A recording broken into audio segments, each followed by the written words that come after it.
Start with that.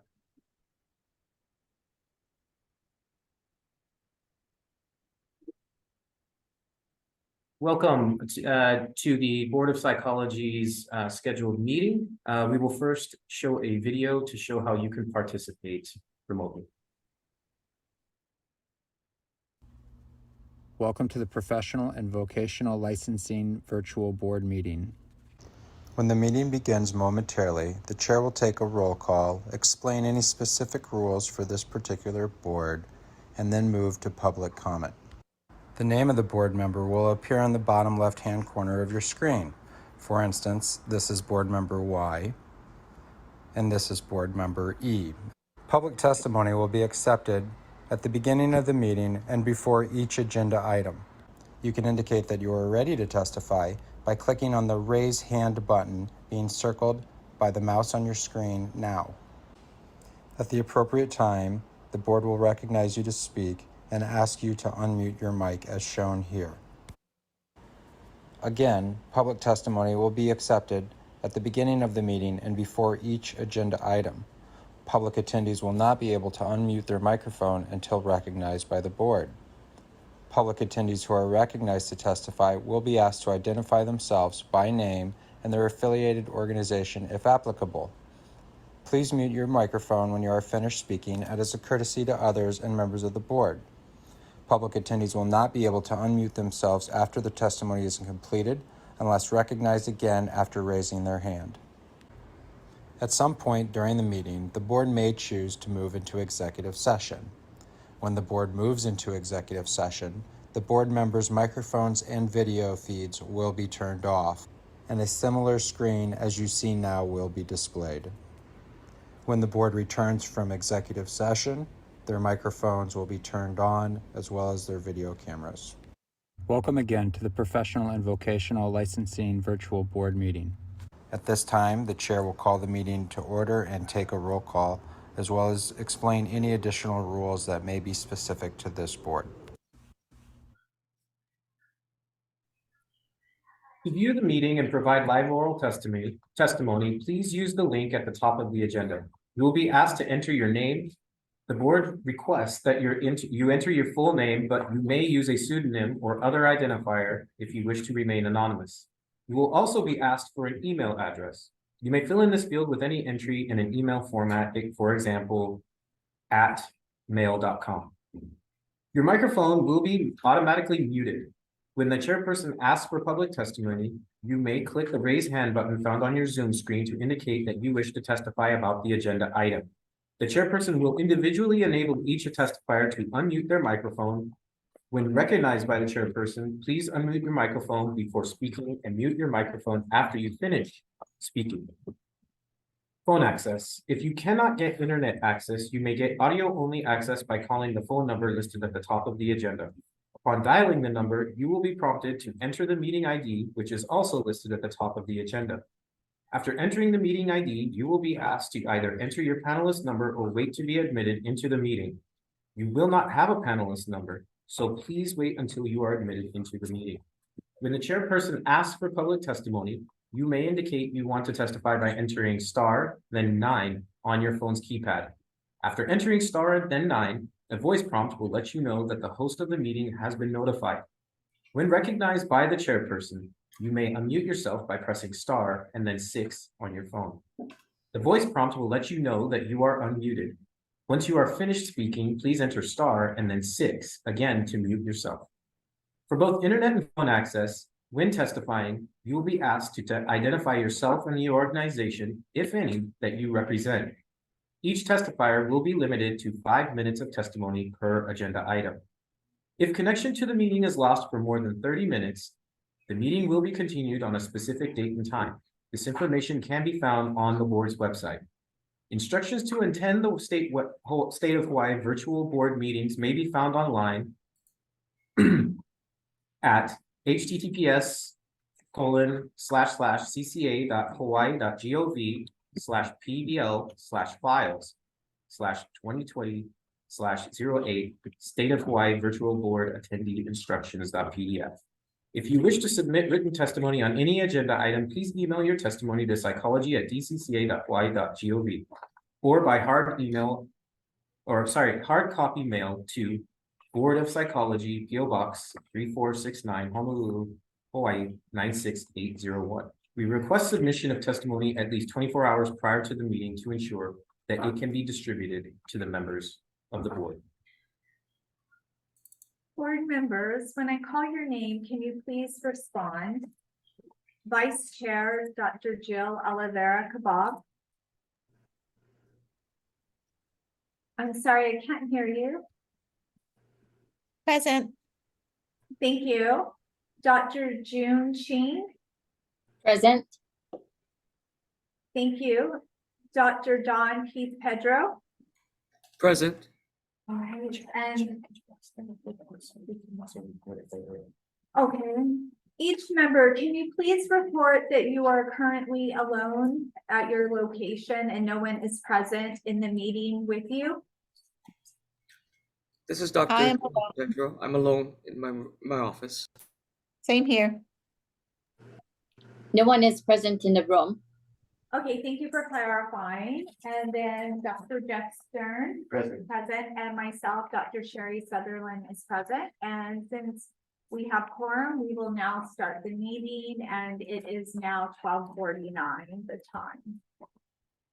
So we will review the legislative session, the board to review and discuss and form positions as needed on the following measures introduced by the Hawaii State Legislature for the 2024 legislative session. The board will review recommendations from its legislative committee, as well as review previous testimonies on measures that have similar or same content as those introduced in 2024, measures listed by subject. Please be advised that the board may vote to adjust its legislative committee as needed to review bills with no previous determination, including but not limited to House Bill 1648, House Bill 1649, House Bill 1830, House Bill 2068, Senate Bill 2489, Senate Bill 2049. And the board may enter into executive session to consult with the board's attorneys on questions, issues pertaining to the board's powers, duties, privileges, immunity, and liabilities in accordance with HRS section 92-5A4 to review the executive session minutes. So moving on to provisional licensure, Senate Bill 0343 relating to mental health.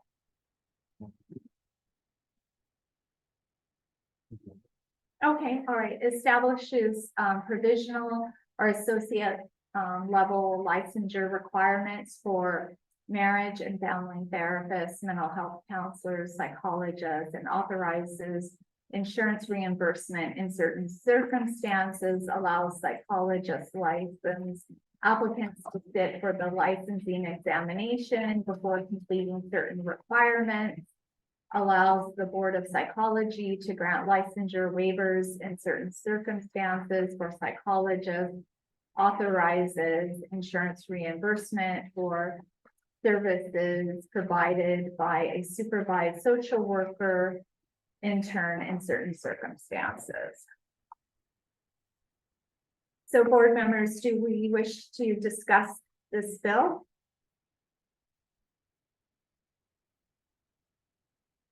Yes, please. Actually, so we're talking about SB 343. Are we also gonna talk about the others that are moving related to provisional license? Yeah, my Sure. suggestion for the board is to review first probably HB 1830 and then Okay. go that with SB 343 if needed, because both of those vehicles I think have a lot of traction. The other bill 2243 did not see this bill get heard or get assigned hearing. And SB 144 was in last Friday's hearing with HHS in the Senate side, but I don't know, it seemed like people were more focused, it was at the end of the hearing, so I think people were more focused on 343. Which was the very first bill heard by the very first committee and first hearing of the year. Yes, so, that would be my suggestion, HB 1830, just as a, note of information. Is a part of the House's bill package. So that means the entire, I guess, I don't know if it's the majority caucus bill, packet, or if it's just from the House, but either way, there's a lot of names on it. There was also today a testimony, from the governor's office from their, I believe their like health and homelessness, like, group. So there is a lot of traction on HB 1830, and I did go through, Representative Bellatti's, committee today. It did not get recommended for passage or to be held. If you don't know, Representative Bellotti likes to do her decision-making separate from the hearing for the bill, so she can fit as much as she can in there. And so they're gonna actually, based on the information I received from Rochelle, who was also there, they're going to do the decision-making on Monday. So that means the board, with its testimony that was submitted today, could possibly provide some additional notes to the committee before they make that decision. So I can send those out today after the meeting. If there's any kind of amendments you wish, or if there's concerns, or if you don't see anything administratively problematic with the bill, you can let me know and I can send that off to her. But that's where HB 1830 is. SB 343 does, we included testimony in the packet from last week, so you can kind of, it's basically, I haven't seen anything that was so extremely different as far as testimony between SB 343 and HB 1830. I think they're just using a lot of vehicles, and whichever force makes it is what the idea looks like. If I may ask a quick question, there's an inconsistency in the wording regarding how much experience is needed before you can sit for the licensing exam. Right. One version of it has like a certain amount of supervised experience, and another one just says training. It's like vague. Correct. So 1830, I believe they used language prior to all of the amendments that happened last year. So it still includes the exam authorization after postdoc, even for the provisional license holders. So today in hearing though, the representative for MFT social workers who's been lobbying at that, she indicated a request to change that back to completing your doctoral degree with internship. The same thing was done by HPA. Since we don't have the decision-making from today yet, we're not sure if they're accepting that, but you could include maybe in your comments or determination that I can send off to her, that you would support HPA's amendment or requested amendment. You can do that. Okay. So HB 1830, what line is that specifically where it indicates somebody could sit for licensure before internship? Or I think if we can, Are we referring to SB 1444 or the other House bill? I think the I want- House bill. You're looking Okay. at the House Bill 1830, it's on page, it looks like page 31.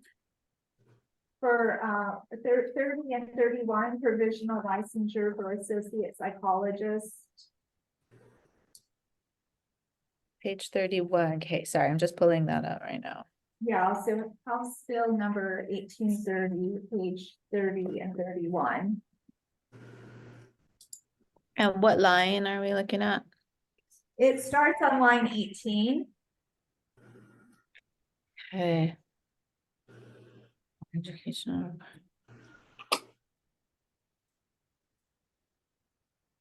So my read of this is, Christopher, when it has the blank here, right?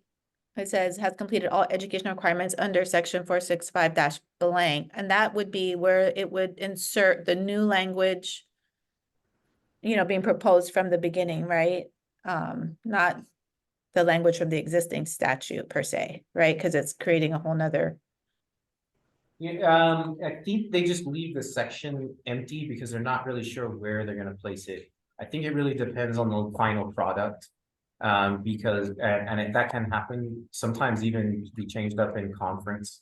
But really, usually that's left blank because it will enter the chapter, just which section, unsure.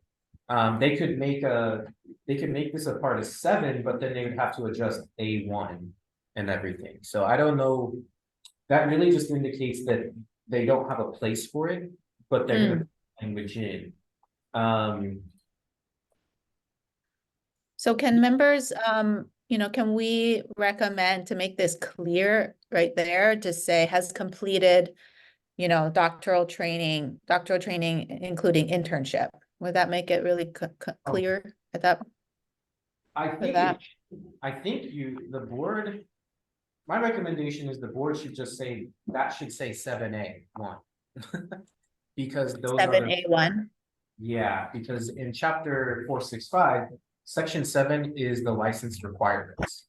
So A1 would be doctoral degree in clinical counseling or school psychology or a combination of two. Right. So it would, this is harmonious with that section, but I don't know why they left that blank. It should be 7. But 2 is where it lists that they also complete. 2 is where it gets a little confusing. It is engaged in postdoctoral supervised experience in health service psychology.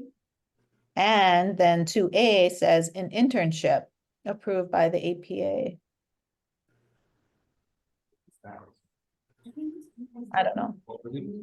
I don't see that, I'm sorry, this is, Page 31, I think, right? yeah, Oh, I'm looking in our after 465-7, Oh, where we would okay. reference to, right, for clarification, but we've kind of talked about this before. This is where our own statutes are a little bit confusing. Because Right. it separates the internship out of the doctoral program, and then it kind of puts it where the postdoc is as well.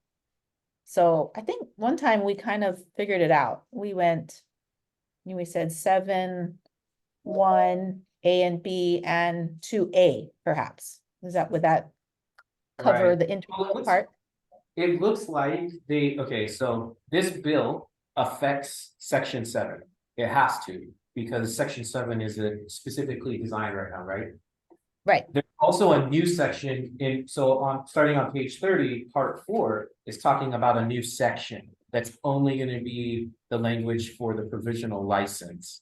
And you'll notice that A in there, A1 states it possesses a doctoral degree. From either the APA or, it's basically the same language as 7. It's a little. That was my original question. But because it's specifically for the provisional license, they're just reiterating the requirements in that section. So as long as these are harmonious with 7, like they look the same, it should be right, because the provisional license is leading towards licensure, right? So you should be completing the requirements for licensure here, so they should look the same. Right, but we just have to make sure that it's, I think, clear that they're, again, it is clear in another section. That's why it's such a wordsmithing like nightmare, but just to make sure that folks aren't thinking that they can sit for the exam before they're in the postdoc. Is there any room for misinterpretation of that and the way things are? Could you say that, Jill, could you say that again? So there's no misinterpretation or a way that it could be construed that folks could sit for the exam prior to postdoc. In the hearing today, I think that HPA was lobbying before the postdoc. Right, For That's it. completion of postdoc, but they have to complete internship. yes, Yes, dur- yes. Right. yeah, yes, In order to possess though a doctoral degree, Yeah. you would have to do internship, so I think it would be included in that, so you can only get the doctoral degree after completion of. We should be clear. If it says doctoral degree, we shouldn't just assume that internship is included. So we Okay. should look at the definition of, if there's not a definition for doctoral degree that would say includes internship, then what you can reference is the rules, I believe, Mhm. which also defines, and also in our own definitions, we have what qualifies for a degree includes internship practicum. So I'm Can we, sorry. can we specify and have it as a pre-doctoral internship? Do you Right. want to add pre-doctoral to internship if that term internship is in there? Yes, we can do that. Yeah, because some postdocs call it postdoctoral internship or postdoctoral residency. So it makes it clear if you say pre-doctoral internship, that's part of the degree for obtaining their doctorate. Right. Yes, right. That And should, can we also add something specific that says, it does not say it specifically that, and at that point that they obtain their provisional license, they are able to sit for the examination. It doesn't say that anywhere. no, so because we don't have the decision making yet, I don't know how Rep. Bellotti is gonna pass the bill out. I know that HPA has asked for that amendment. I don't know how it will look. We're probably gonna have to wait till the next March meeting to do another additional maybe request for amendments once we finally see what they put for that specific space, that chronological space that these potential applicants are gonna have to go through. And one of Shouldn't them, we as the board sort of state that? I mean, because that's directly affecting the Yes. statute. yeah, I think you guys should make clear how you want someone who is in a degree program, getting ready to go into the profession, how you want that to look here in Hawaii. Like how it looks like, when ideally do you want, should they start? Should they start before they even finish their degree? Should they start right when they get it? Because that's when they get all of their verifying documents, like, thinking of that, because they're gonna have certain things available to them when they apply for the provisional, and if applying for the provisional gives them access to the exam. And I know, Jill, you in my discussion with you, you're concerned about that. So there might be another way of looking at it, but that's the idea you're talking about, right? So that it's not just like, someone's going to have to apply to sit for the exam here. And so Right. once their doctoral degree and their internship, they can. That's a very minimal application. My suggestion would be to tie it to the provisional, just like Colorado. But Right. Yeah. But the major issue with that and this language is, and Jill, I brought this up with you, is that it requires a supervisor. So if you can't just like apply, get the license, and then sit there with no supervisor because you're not practicing. You have to actually have the supervisor to maintain the license. So that's probably not gonna work. They have to be engaged in a postdoctoral training program, so they will have a supervisor, yeah. So that's the major difference between, I think, us maybe and as far as I could tell, Colorado, because you could just apply for their temporary permit and then you Uh-huh. do the exam. Mhm. A lot of people Okay. start their postdoc here. So So what if we this say, it's complete a doctoral degree, which includes a pre-doctoral internship, be engaged in a postdoctoral training program under the supervision of a licensed psychologist, and then be able to apply for examination. As long as all those are met, as long as all those criteria are met, they are able to apply for examination. And I wonder whether we have to specify for EPPP1, because remember EPPP2 is coming down the pike, right? So Right. do we end up changing everything all over again? Because there's also some thought about having the EPPP1 pre-doctoral.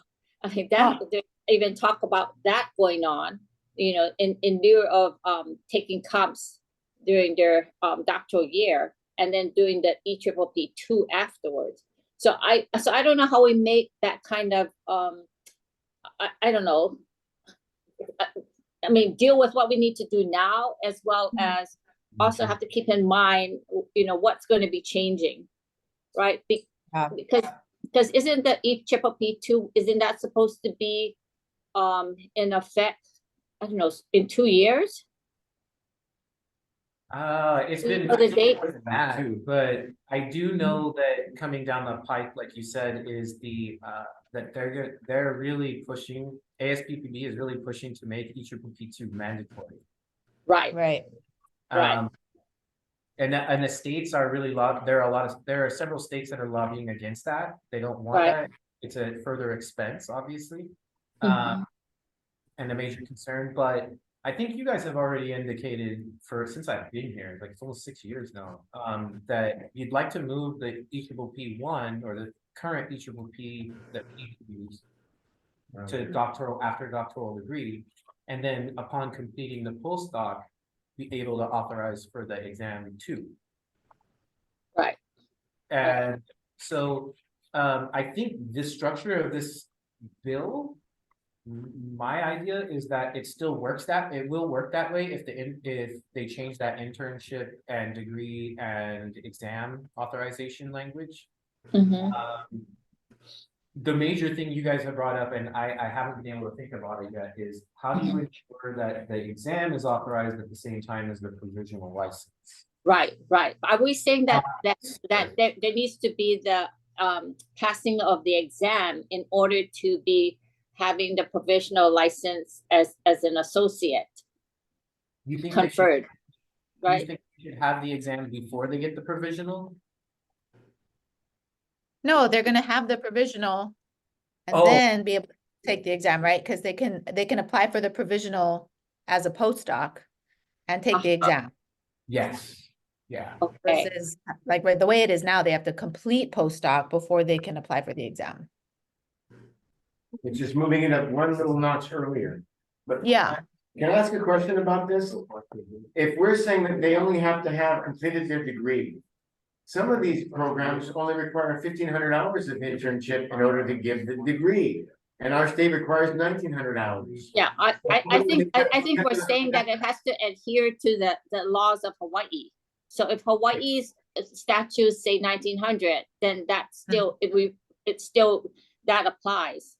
But I mean, if we only use language that say the degree has to be conferred, then we don't include language that says, and that includes an internship of it no less than 1,900 hours. It's in our rules. It's in the rules. It's in the rules. So I think that we're covered that way because it's specified in the rules, the 1,900 hours. I mean, I guess if we put requires internship, a pre-doctoral internship, I don't know, like if we put the hours right next to it. I don't know. I'm just noticing that now that I've only been on the board for a year, one of the major issues that keeps coming up is that they have less hours than we require. And it's like they don't know. So what's the harm in really making it explicit rather than keeping it in the rules where they have to go digging? Well, it's actually on the website. If you look about, Yeah. as to what you need to fulfill licensure, in Hawaii, as a full licensure, as a senior psychologist, we are applying for that. I mean, it actually specifies it for pre-doctoral as well as postdoctoral right now. But, Understood. yeah, but I don't know if people scrutinized it when they apply. And this would be language that would be added to the website where we talk about now with an associate license, this is what the steps are and is required, kind of thing. We would add that in content in. Yep. Yeah, there'd Probably. be a lot of administrative parts that would need to be put into place. And I mean, and I guess that was the request, right? To also have the funding in order to get all of the I guess that the housekeeping part to be able to manage that. And the time, giving us more time, or giving the The time department. to and the implement database July 2026. to build it. Good time. We did get public comment, it looks like, yes.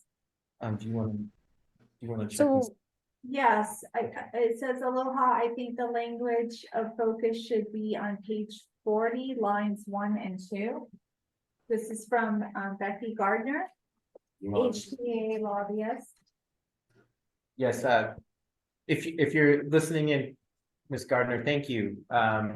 Yeah, so she pointed out that from page 39 to 40, the applicant for licensure has passed an examination as may be prescribed by the board. Provided that to be eligible to take the examination, all other requirements of this subsection must first be met. That is gonna go into 7. So that's gonna be for our standard applicants, right? Not the provisional. But that affects the provisional license section because they are gonna go into the license, right? So now they're being told you have to you can't sit for the exam until you've met all the requirements for licensure. And so that's what I think they're trying to fix. Oh. Got it. And it's to try and make it so that you can, upon applying, basically get the exam, get access to the exam. How Can we that, just add in like with the exception of associate psychologists or if you, with the exception Yeah, of those that's- holding a I mean, there's associate? ways to deal with it, and I'm sure Andrew has some ideas, but you could just include on page 40,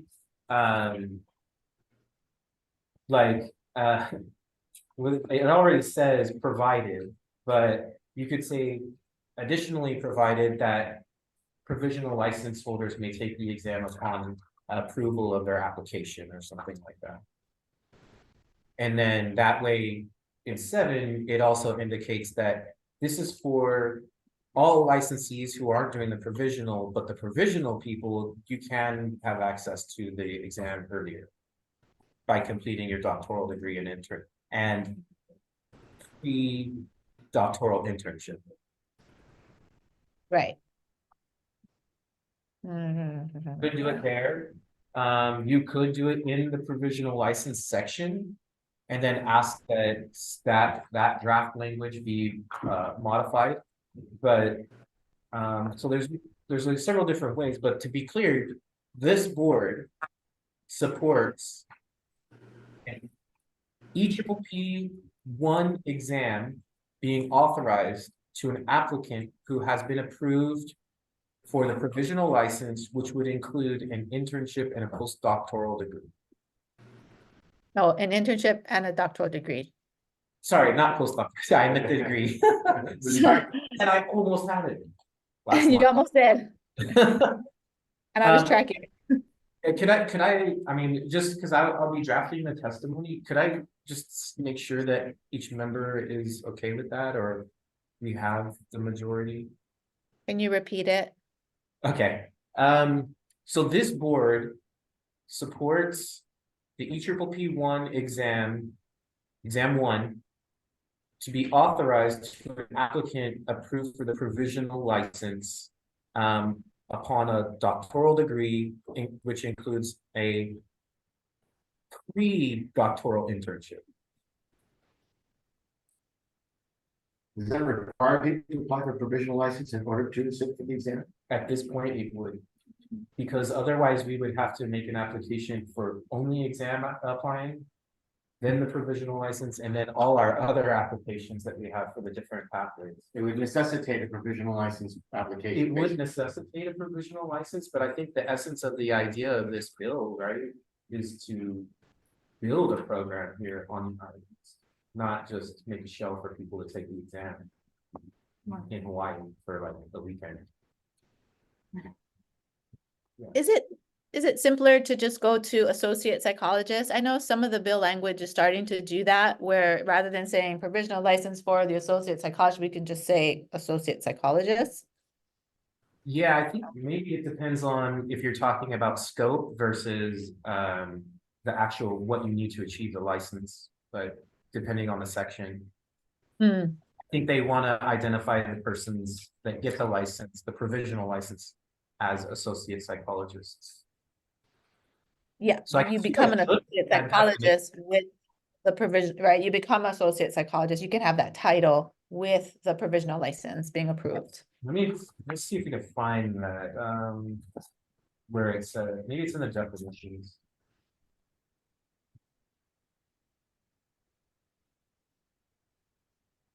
Which includes.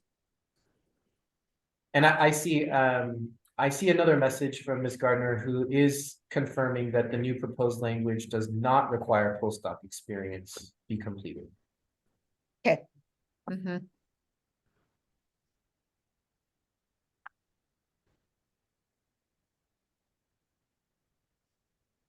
The new proposed language in the bill, or? Yes, so today when they requested the amendment, it sounds like that's what they were in fact requesting. So we'll have to see Monday if Rep. Colati will take it. Yeah. Or.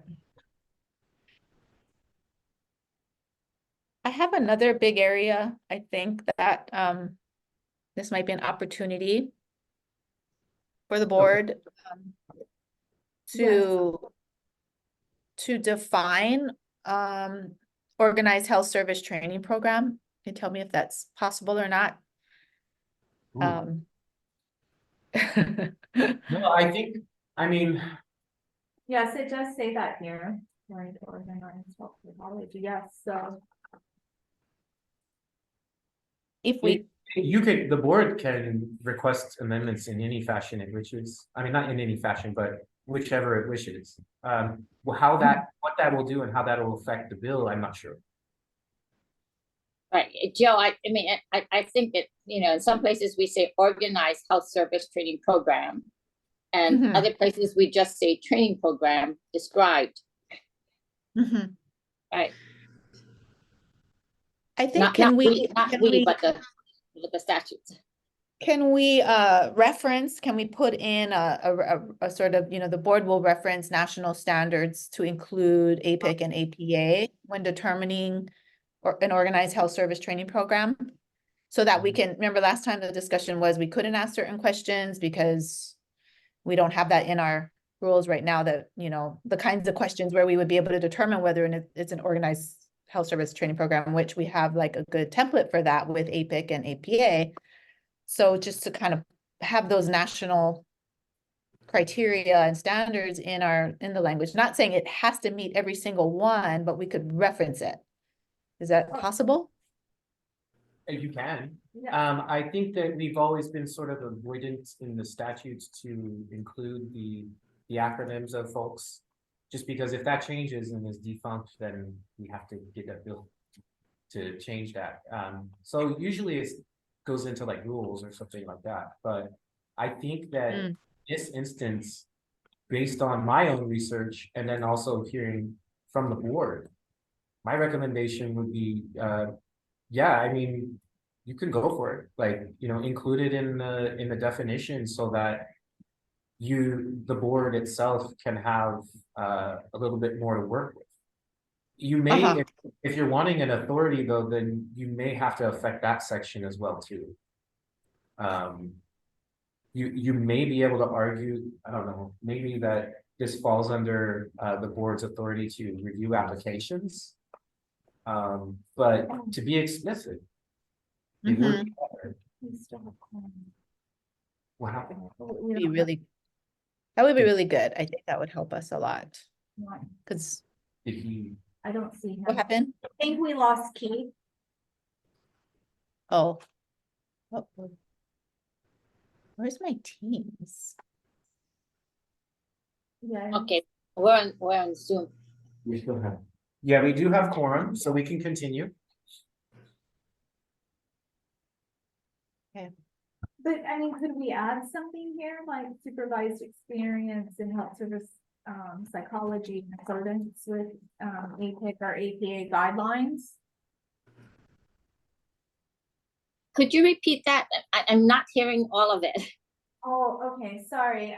I was just thinking, you know, regarding Jill's suggestion, if you're on page 39, line 9, where it says the applicant for licensure shall demonstrate that the applicant has completed 1 year of postdoctoral supervised experience. Is it where maybe wanting to put something about APIC or APA or or tie it into the internship at that point. Yeah, actually, you're exactly right, Sherry. That section there, B, where it says 1 year of supervised experience in, because it already has the one about internship approved by APA. And then B says, kind of opens it up. So it's like, if they don't have APA accreditation, then it's 1 year of supervised experience in health service and psychology, right there.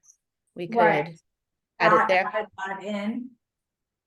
Yeah, and also I was gonna see if Yeah. we could, what you folks would think about, deleting residency. We don't use that term in psychology, really. We don't, there's no internships.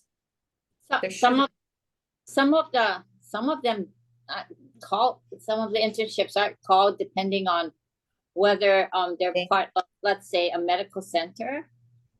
Mm. Yeah, okay, I just didn't know if it's like just confusing, but if you think it's still. It is prevalent confusing. enough. No, Yeah. I don't know how prevalent it is, but some of them do use internship versus residency to make them more equivalent. So if there's a psychiatry resident, it's a psychology resident in the training program. But I don't know Mhm. how prevalent it is. Okay, well, nix that then, still, yeah, it can apply, but in that section, that's exactly where I think, like you're saying, Sherry, we could add in, clarifying language about, you know, internship or residency program in an organized health service training program commensurate with national, Yeah, something like in accordance, yes, or. yeah, in accordance with You guys national remember standards. when we Could we tried to, put APIC as an example? Not specifically. Because I hear what you're saying, Christopher, about not wanting to, because if the acronym changes and we'd have to change it, but how do we sort of get it in there where we are, our decisions are not arbitrary, and then, we're adhering to national standards, and we're trying to determine whether some, a request comes up to us, it's like, hey, I want to do this for my internship, and we're trying to decide whether or not it does, it is an organized health service training program. I think that's how we do it. We look to those national standards, right? But if it's not in our language, we're out of scope by doing that. So it's like we're in this catch-22. We need to change that. Andrew just informed me that it may be possible to create an amendment that would state that, you have these standard bearers, we call them, like APA, APIC. And he said that you can add on the end to that some language that would allow the board to determine some alternative in rule. Yeah, so you can just put like, or as provided by the board by rule. So just in case, something happens or there's a new successor or something like that, then the board can quickly do it by rule instead of your legislature. I can't really hear all that. Until Did you say? you could basically defer to rules, and then that way you just have to go through the rule process instead of the legislature for that additional language. I thought the rule process also requires legislature. No, it's just Really? sort of, it kind of acts in the same way. It's a very long process, but it's long just because of steps, and so it has to go through multiple steps. It's too much to explain here and distract from the conversation, but it wouldn't require to the legislature. So the board can do it through their own rulemaking procedures instead of, having a legislator propose a bill or doing it that way. The board would have authority to do it through. It's called chastity possible.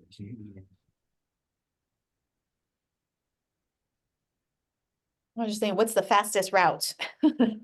Probably. At this point, with this bill being in the legislature now going through, should we try it? And if it doesn't work, then we can go to the rules process, or?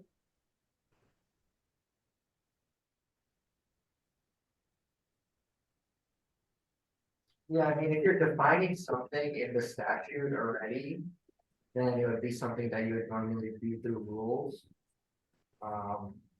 So I'm not sure if this is exactly falls into that category of kind of interpreting what the statute already provides. Then that's normally would be something that.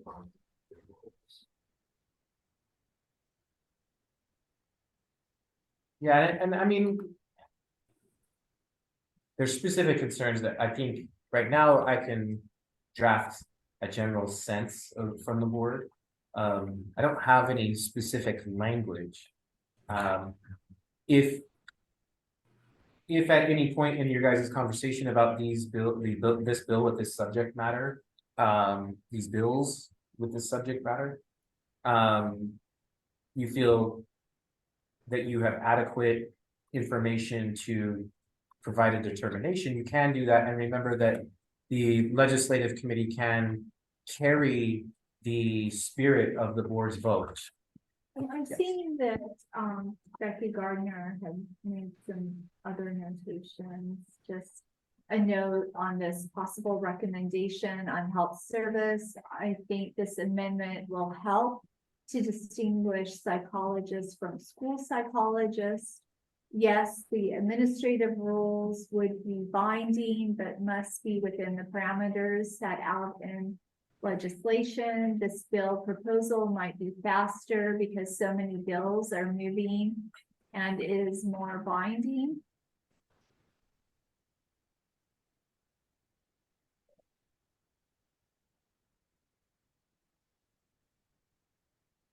Yeah, that's what I was kind of thinking. She said it very, she said it much better. That's what I was thinking.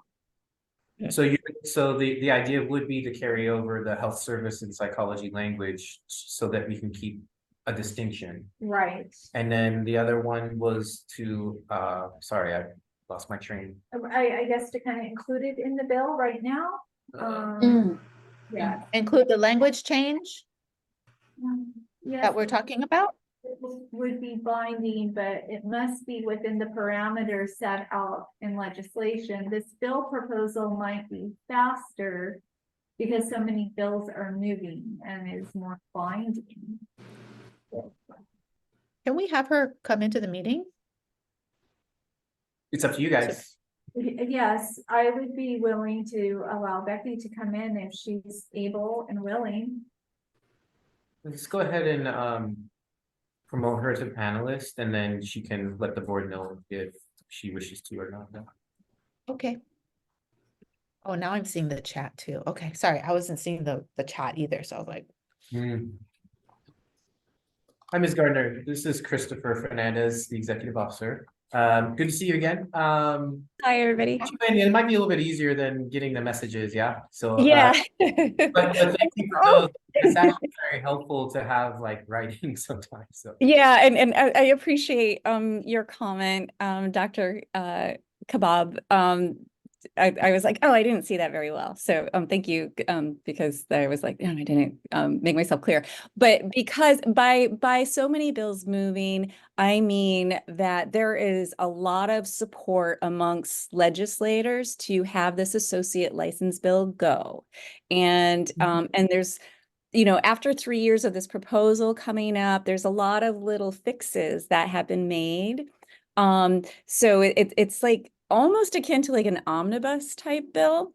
And so while everybody's looking at it, it's just going to be more likely that these other fixes amongst the others already in there will pass.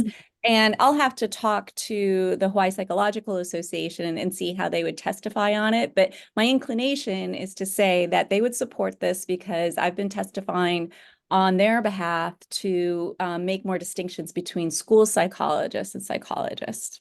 So, so if we want to focus, so I'm just really aware of that, and also just aware as a layman, semi-layman. My father is a psychiatrist, and I have a bachelor's in social work, so semi-layman. The legislators are just not really aware of all of these nuances, and it just is helpful to like really connect the dots for them. And then also with respect to the binding nature, the admin rules, your executive director is correct. It's like a very long process. And the legislature, the admin rules cannot go outside the bounds of what the legislature says must happen. So it's kind of like a separation of powers thing. It's like the executive branch can't make law that the legislature says you can't. Like, that's our forum, but the legislature will give like a general parameters, like you can do within this thing, and then the executive branches can set out the details as you do in the admin rules. But if the legislature decides we don't want that other branch to go beyond this boundary, we're going to set the boundary in legislation.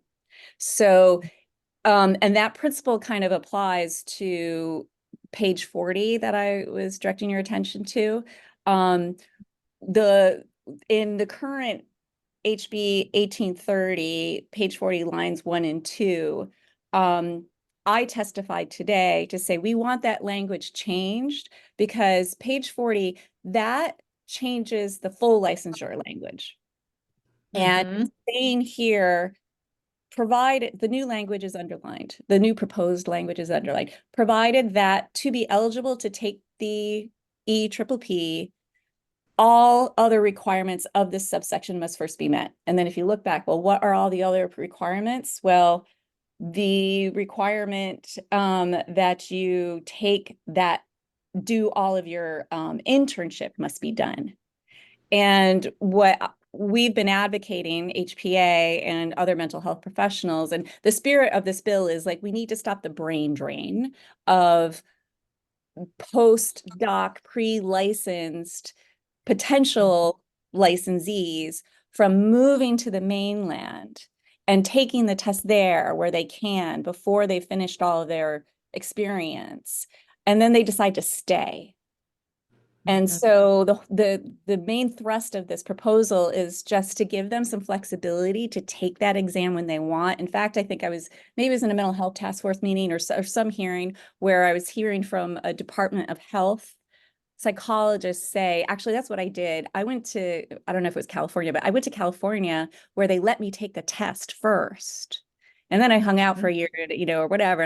But like, if you have more people incentivized to do that, where the cost of living is less, and maybe there's other options that are interesting to them, then we might lose them, despite all the resources that, the educational programs in Hawaii have put in to train them. So that's why I said earlier that the language on page 40 was what we're focused on, because it requires that experience be done before you apply for the exam. When you go back to the language that we were looking at related to provisional licensure, there's nothing in there that says you have to finish your post-degree experience before applying for the provisional license. So the presumption is if you have your doctorate, you already did your pre-doc experience. So that's just sort of a point that's already done. So we wanted to let anyone who's already got their doctorate, who's going through their postdoc experience, to be able to get their provisional licensure. So with that licensure, their services are covered by insurance.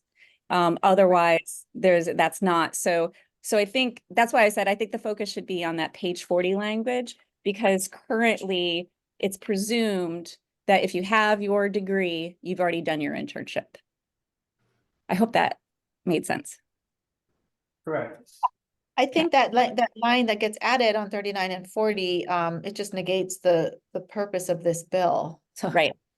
I don't know why it got added and who added that It in is there. very technical and very confusing. And I think maybe some of these changes were made misunderstanding what I don't know. I'd have to go back and retrace everything. But, I just discovered today that, or the other day when I was preparing testimony, that they put the full licensure exam requirements for the other professions to get the associate license. Like, no, that's not what we wanted. But they just copied the full licensure language and put in the provisional, and they just weren't aware. The drafters, like, they don't do this. So it's up to us to kind of catch these things. Yeah. So that's what I testified today too, is just like, let's remove the exam requirements for those other professions. And what they did with this bill, which built on the finaler versions from last year's bill, is they put that exam requirement in because it was consistent with the other, so they're looking for some consistency, but it went in the wrong direction. Right. What Yeah, the, because SB 1441 or 1444, SD1, where it left off last year, it took that out. I think part of that was, from testimonies and whatnot, but yeah, it's not in there. It just stops at the end of the board period, doesn't have provided that, yeah. so. Yeah. I think we're all like on the same page, but it Mhm. just was misunderstood by legislators because it's so technical, and that's why we have this process. Is we gotta like go with a fine tooth comb. So that, and I'm just discovering things, as I go through it. But I mean, from what I'm hearing here, sounds like everyone wants the same thing. So we just got to make sure that we're clear in what we ask for, we being HPA, but also you, the board. And I'm happy to work with Chris or anyone else just to make sure that we're harmonizing. Mhm. But that's all. I think, yeah. The spirit is there for the exam to be taken before the postdoc is, not maybe before, but before, during postdoc. And, Yep. so we just gotta draft some language that ties to section 7 and then this new proposed section that will make clear how it will work. So right now it's saying still the same way it's always been. You have to have your postdoc completed to be authorized for the exam before you can be licensed here in Hawaii. And it's an admin rule. I think I haven't read it, but is that what it is in the admin rules? I may be wrong. I might have heard that from somewhere. So if that's the case, then the legislation will trump the admin rule. So the requirements for licensure is section 7, and one of those requirements is the exam. So that's what that page 40 language is affecting, is that, I think it's C. No, sorry. Christopher, Yes. maybe a better question is, what is the board's intent? Is the board's intent to allow the applicant to sit for licensure with associate licensure? Or are they also wanting to change the requirements for a full licensure to allow them to sit for that before they complete the postdoc? Because 40 is for a full licensure, I think. Whereas the pages before that is for an associate. So I don't know what the board's intent is. I mean, I can hear. You could I can barely. hear. Okay. Here. Yeah, I can reiterate then. Thank you, Michelle. What she's stating is just that what is the board, the board should just at least note its intent. So it would be like who and when gets access to the exam so that we can draft the language to present as a requested amendment. So with that said, let me ask some questions maybe, and then you can ask me or answer them about the applicants that I'm presenting. Say you have an applicant who has completed their doctoral degree. Let's say it's not even APA accredited, so you're gonna have a training report. They also completed their internship of 1,900 hours under the supervision of a qualifying supervisor currently. And so they want to take the exam, but they don't want to do a postdoc here. They want to do it in California or Oregon or something.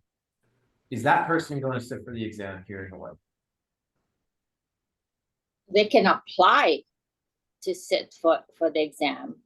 I mean, anyone as it is now, anyone that has fulfilled all the requirements and has a postdoc can apply for licensure, right?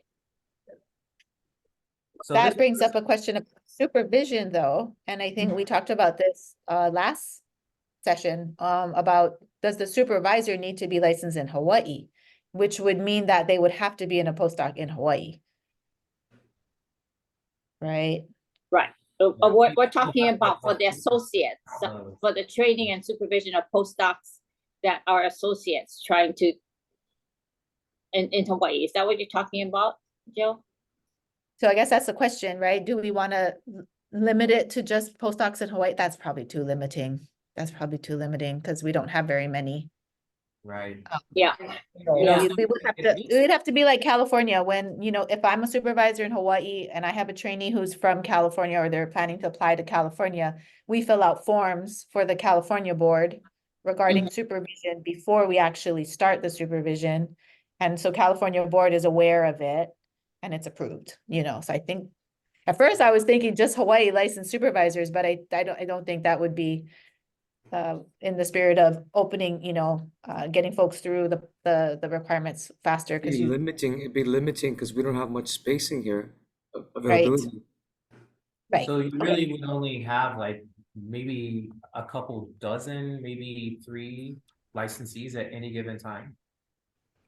Or we would get people trying to just piece something together that we'd be like questioning, like, that doesn't sound, but yeah. Yeah, we definitely don't. On the administrative side, that slows things down a lot when the clerks have to compile piecemeal an application, especially when they're coming in at different times. It really slows it down for someone. So if it's clear chunked information, this is the intern, this is postdoc, this is the degree, it's so much easier on our side. But as far as like knowing who can sit for the exam in Hawaii, it sounds now the board is kind of gravitating towards anyone who meets that doctoral internship degree requirement. And if that's the case, then that person applying, they're gonna have to supply an internship verification. And that would be an opportunity for the board to vet that internship, whether they're gonna authorize the exam or not. And I wonder whether it's so the flip side. I wonder if that's a concern. We talked about people taking their exam elsewhere because they could take it faster, and then they end up staying there instead of coming to Hawaii. With the way that it's being proposed now, would there be a fair number of people who would want to take the exam in Hawaii because they could get it done faster, right? By sitting it before their postdoc, and then, with intentions of not staying here. It's like going to a state in which you could take your exam earlier. what was the duration again of this provisional license? Was it 1 year? 1 year. Yeah. 1 year? Well, June, I wanna kind of respond to that because we've been talking about, I think similarly with the Department of Health. When you pose that question about whether they stay where they are or they remain on island, I think part of it is to do with the pay scale. We're not relatively good with the pay scale. So when the internship is off island, and it's not relative to, when they come back here and they're getting a taste of the pay scale on the mainland, I don't think, we're up at par where it's not relative for, and that's what we're looking at with the Department of Health. And the pay scale is very low for Hawaii, even with forensic psychologists at state government level.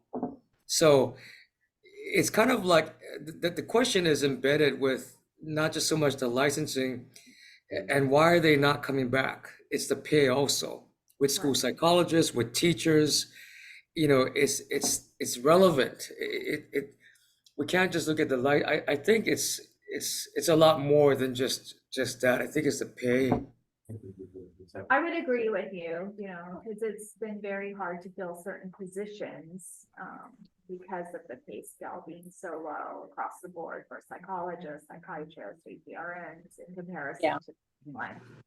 And physicians, just plain healthcare. Right. Yeah, so when they go away for internship and they and they try to match the pay to come back here, they're not able to. So once they taste that level of, whether that it's at that level, Hawaii can't match that. I mean, the Civil Beat came up with this article that Chris sent me also, and I was like, wow, times are hard here now. Can I ask Keith, The language in the bill includes, insurance language. I think this is meant to kind of capture more funding for specifically what you're talking about. Is this something that you are, looking at and that's what you're considering? When you're talking about what you just said? Chris, which one did you, which bill? Because I just got the bills up now and I'm looking at it. Yeah, HB 1830. This would be a provisional license bill that we've been discussing. That is so similar to all the other bills, but there's these small parts, just like Ms. Garner said, that have been adjusted throughout their processes in the several years that's gone through. I mean, maybe you know, Ms. Garner, but I don't why they didn't carry over the conference bill from last session. I mean, maybe there is something about conference that I don't know but it just to start from scratch again for the third year in a row, it's very tiring. And I don't know why they're not didn't carry it over. But I will say that that this bill definitely being there feels like a pretty guaranteed vehicle. you're talking about 1830? Yes. Okay, let me just say. Becky, you have something to say? Or Yeah, Uh-huh. sorry. So I mean, the thrust of this is sort of like the economic conditions for would-be psychologists and you know, and this point about getting paid more on the mainland than you would in Hawaii, coupled with the fact that the cost of living here is, you know, Right. difficult. So, so that's something that we're trying to address. And one thing that I'm like working on with the other professions too is trying to get the legislators to understand, or at least DCCA to understand that the provisional license isn't a requirement. It's more like an incentive. Mhm. Purpose, the economic piece is for the purpose of insurance reimbursement. So you can continue, you know, doing your postdoc experience without a provisional license is the way I understand this bill to be written. But if you do get your provisional license, then you have the benefit of having the ability to bill insurance under the credentialing of the supervisor. And also, what was the other point? Take your exam early. Yeah, Take your exam. yeah. So it's an incentive. Oh, and the other point is the DCCA will benefit from the licensing fees that these provisional licensees have to apply. That's to be determined, but I'm hoping that that's something that the DCCA will, you know, favor because there will be all, you know, cadre of new professionals that will want this provisional license because they don't have to work for free. They can get the insurance reimbursements and Well, can I ask Yeah, and questions that's why. about I'm sorry, mechanism? go ahead. Oh, can I ask the mechanism of that? Because how can we compel insurance companies to then provide a separate scale for supervisors of associate psychologists? And you know how, because this, I don't know how this bill then puts that in motion. They have done that in the past, June, with blended rates. They have figured out how to do that with in rural areas. There was language before from MedQuest. I don't know if it's still active, but we were looking into that when I was with Iololahui. Yeah. To be able to have master's level psychologists, was it master's? No, I think it was postdoc actually, sorry. Postdoc, and they called them blended rates, which were less than Okay. what. Yeah, it's like an LCSW rate or a Yeah. so it's Right. like a free They'll license figure rate. it out. The Right, insurance company. but how does this compel them to do it? Because when I was doing the training program at Kapiolani, we actually had to apply for it, and then they would only reimburse for Quest patients and not for, you know, all the patients. So I was just wondering what the process is to get that going, even if this passes. So I'm sorry, go ahead, Becky. You wanted to, I was gonna Oh, say a yeah. little more about the bill. I am concerned about that also because I anticipate the insurance lobby to, and they submitted comments today too. I haven't seen it, but Oh, the they did. relevant language is on page 32, lines 7 through 12. Services provided by a supervised associate psychologist shall be eligible for insurance reimbursement, provided that the supervising psychologist services are eligible for reimbursement as a contracted provider, provided further that the billed rate for the associate psychologist is commensurate with the requisite level of training. So Right. how do we define that? I'm not sure. I don't know if that's something that can be addressed in admin rules, but maybe that's something that you as a board can discuss and get ahead of it, because I almost see maybe the insurance companies like giving pittance type reimbursement. I don't know.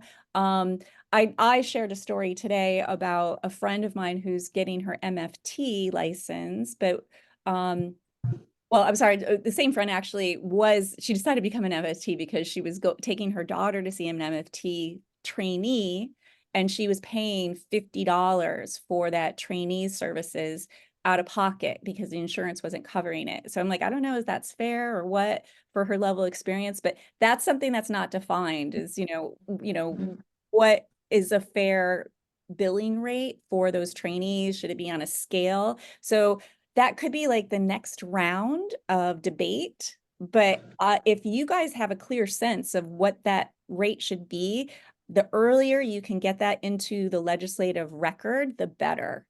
Rather There's than something that prohibits us from being able to do that. There's something What? that we Yeah, cannot there negotiate is. those Yeah. kinds of rates with Okay. Right, insurance right. companies. Okay. Yeah. Okay. So I forget what it's called. Does anybody remember what that's called? Mm, That makes sense though. there's a cap ceiling on something, and I can't remember. But to June's point though, So, and it kind of goes to what Jill was saying. There is an application that you have to apply. It still is in process. I think the reason why I'm familiar with this bill is that a couple of nights ago, Jill and I was talking on not so much to the bill, because I was working on something like this. Well, I think this is the one that I was getting questioned about in terms of what was my thoughts about requirements for licensure, the earlier discussion for the state, because we had that 2-year limit that if you don't get licensed then within the system, then Right. and so I was trying to find the bills as you folks were doing that, and it was on a different email. So if I heard you all correctly, as long as the requirement for pre-doc is completed, someone could sit for licensure. Exam.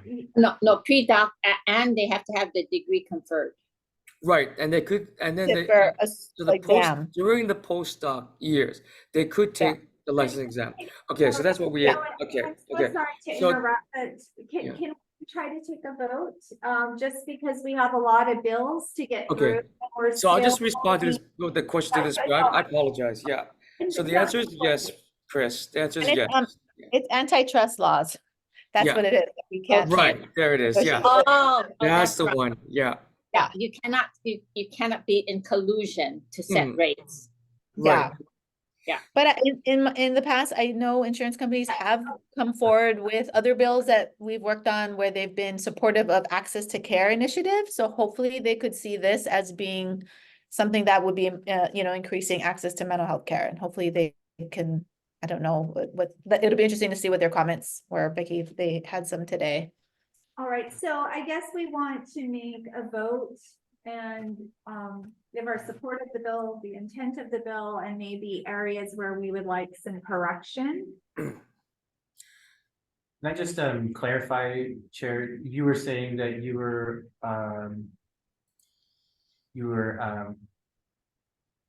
requesting a motion to support the intent of the bill and offer comments? Yes. Okay. And we're doing which bill again now? Because we went back and forth. I'm sorry, which bill? 1830.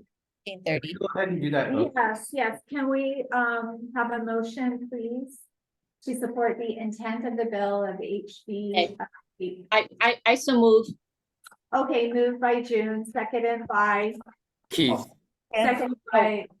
Jeff. All in favor, say aye. aye. Aye. Thank you. And this is 1830, correct? Yes, it's 1830. Yes. With But I guess revision. we're not making any other additional comments for the next go around, or we're gonna wait until the current hearing, decision making happens, and then maybe we can add some things for the next time. Is that fair? We'll decide the next hearing. Oh, you're talking about the We were waiting specific until we comments. get Yeah, yeah. decision making from Belmont. That is up to you Yeah. guys. My suggestion is to try and get, I mean, we can just generally state to Chair Bellotti that support the intent of the bill Uh-huh. and we'll offer comments on future or on the next committee. Right, because then maybe we could get a little more specific or into. If Yeah, she yeah. back to me, or if her office says back to me, we'd like to actually hear that sooner, I can't do that. But I would probably reach out to the budget committee. Okay. Yeah, Um, yeah, because I think then we have to really scrutinize to make sure that the wording is what, we wanted. Yes. I would itemize that. I would say that we as the legislative committee of this body develop a list of wordsmithing kind of changes and comments we would want and edits to the bill. And so let me just clarify the point, let me clarify some quick bullets and then hopefully that'll allow you guys to move on. So the testimony you guys just voted on will be supporting the intent, offering comments.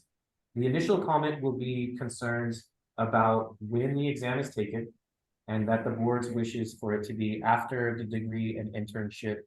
And this is for all applicants, correct? Yes. Okay. And then. All the sec- applicants of the provisional license. So you want to just limit to the provisional license access to the exam prior to post-doc? Yes. Because all Yes. the other applicants have to apply for licensure Uh-huh. with the That's what exam. Becky was saying, like the provisional license is not a requirement, right? It's gonna be an option for certain people if they want to, but It's an option to get Yeah, them in but- earlier.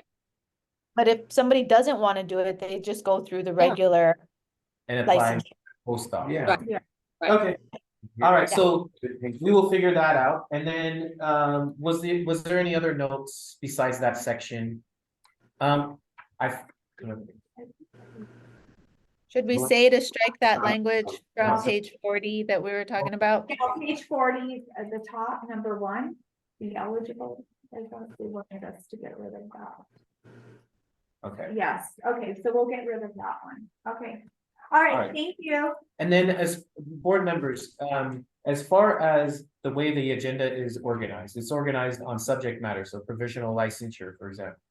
SB 343, while it's not exactly the same as HB 1830, it is the same content pretty much. And so if the board wishes, it can vote to, it can vote in the same way for SB 343, SB 144, and SB 2243.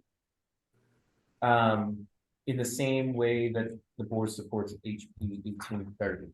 Does that make sense? So Yeah, then- I'm fine with that as long as the versions aren't, like, I don't know, substantively different in any way. Right. Okay. So you can just make a motion Okay, to support the intent and offer comments on SB 343, SB 144, SB 2243. And then in the same fashion as HB 1830. And then that way you guys can just all together any one of those instead of hitting that. okay, got it. All right, can I please have a motion to support the intent of the bill and make comments on SB 043? 433? Yes, I motion. move. I'm saying 04343. Yes, I motion. Yes. Okay, motion by Key, second and by June. All in favor? All right. I, Okay, and then, can I have a motion for Senate Bill 1444? That we support the intent of the bill and we will provide comments. I so move. Okay, moved by June, seconded by Second. Joe, all in favor. All right. Okay, and then Senate Bill 2243. We can have a motion to support the intent of the bill and we will provide comments in the future. Yes, so move. Moved by Jeff, seconded by June, all in favor? Aye. Aye. Aye. Moving on to school psychology. Senate Bill 958 relating to school psychology establishes licensure requirements for school psychologists to be administered by the Board of Psychology, requires all psychologists to be licensed by 7/1/2025, increases the composition of the Board of Psychology to include two school psychologists. So that one's been moved to amended, right, to working group as well? No, 958? That was Yeah, on my- the Senate side. Yeah, and yesterday, or day before yesterday at the House side, so, they might be different working group those. Oh, sorry, let me just restate that. Just to give an update at the legislature, both SB 895, or 958, sorry, my dyslexia. And HB 1648, were, I don't want to say they were gutted, but they were highly amended and turned into working groups to report to the legislature 20 days prior to next year. There are multiple people that they listed. Sorry, I don't have the committee reports for those. Last time I checked, it still wasn't there for SB 95. So that would be where they would have indicated who would go in. If there's a new draft up, so if they have an SD1 draft up or an HD1 draft, then you can also see it there, but I don't think they're there yet. So I'm not sure who is contained in the working groups. I know that for certain it would include the DCCA licensing administrator, the Board of Psychology, I believe the Association for School Psychologists. I'm not sure if HPA, I'm not sure if. As far as I was told, the HPA is not included in the list. Right.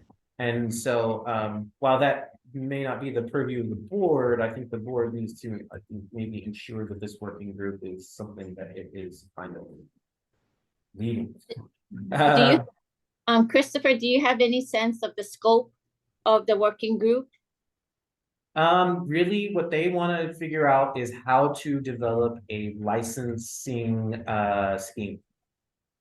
Yeah, I mean, So it would make sense to have HBA member on that board.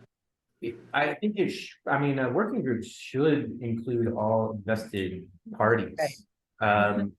Regardless of whether or not they're oppositional to the, you know, what's gonna be discussed, but. For all intents and purposes, I guess the question really comes back to the board right now is, do you support the working group?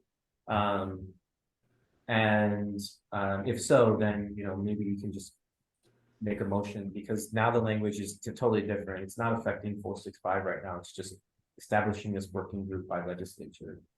So there's force behind it. So, And we could make recommendations for who we would like to see on the working group. We can make recommendations for that. yes. Unfortunately, I don't have who right now. It's not up. Yeah, I checked just now. It's not up Once yet. it's up, though, the board can meet in its meeting, and then that's when you can offer who should be on. Or Oh, okay. But yes, Yeah. you can do that. Okay, so should we just continue to track the working group and then do a deferral until we find that? Okay, so we'll defer on these bills until we. When did you say that the working group needed to come up with some kind of report? Oh, that was discussed What by did the they chairs of the committees. So part of their recommendation before the end of the hearing is to give a little information. Usually that information will end up in a committee report. She did list off names, but she listed them off really quick and I couldn't get them all down.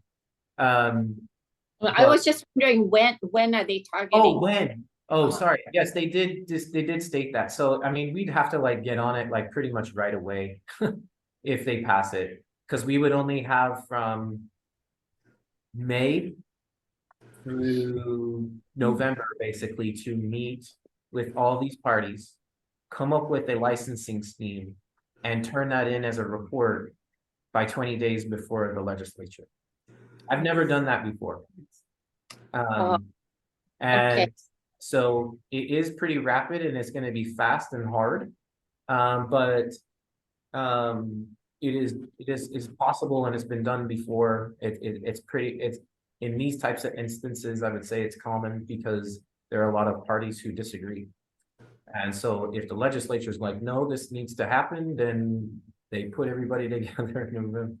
So, That's what they did. yeah, Got to. so, So I guess at this point, we can defer, make a motion to defer. and- well, I mean, you can vote to support, you could support the intent of creating the working group. Yeah. I would absolutely not defer, because I think we want to stay ahead of this and, and be at the front of it. If you defer, you're almost saying we're gonna punt to somebody else to take the lead. Yeah. And I think we should be in the lead on this so that we don't have, school psychologists who have different credentials being mixed with clinical psychologists. And there being confusion in the public as to, can school psychologists do the same thing that clinical psychologists can do? So I want us to be on top of that. At least that's my perspective. I think it would be a time for the Board of Psychology to really actually engage with school psychologists, because they, let's see, they came here, I think almost around the time I came on the board to talk with you guys about it, Yeah, right? it's been a while. And then they never really came back. I think I had requested at least one meeting that if they would be willing to attend, and I didn't get a response. So it would be a good time for everybody to actually have to, work with each other and get this thing done if that's the way the legislature wants it. But it is also that time where you guys can pull apart anything. My major concern with these bills, and was going to be my suggested concern for you guys, was the definitions. Chris, there was a time before pandemic that someone who was initiating the bills was brought in, right, Joe? From the and we were working together closely in crafting the language prior to pandemic, and I think we were, and I think Julie was part of Takashima Makashima. Takashima La Casa.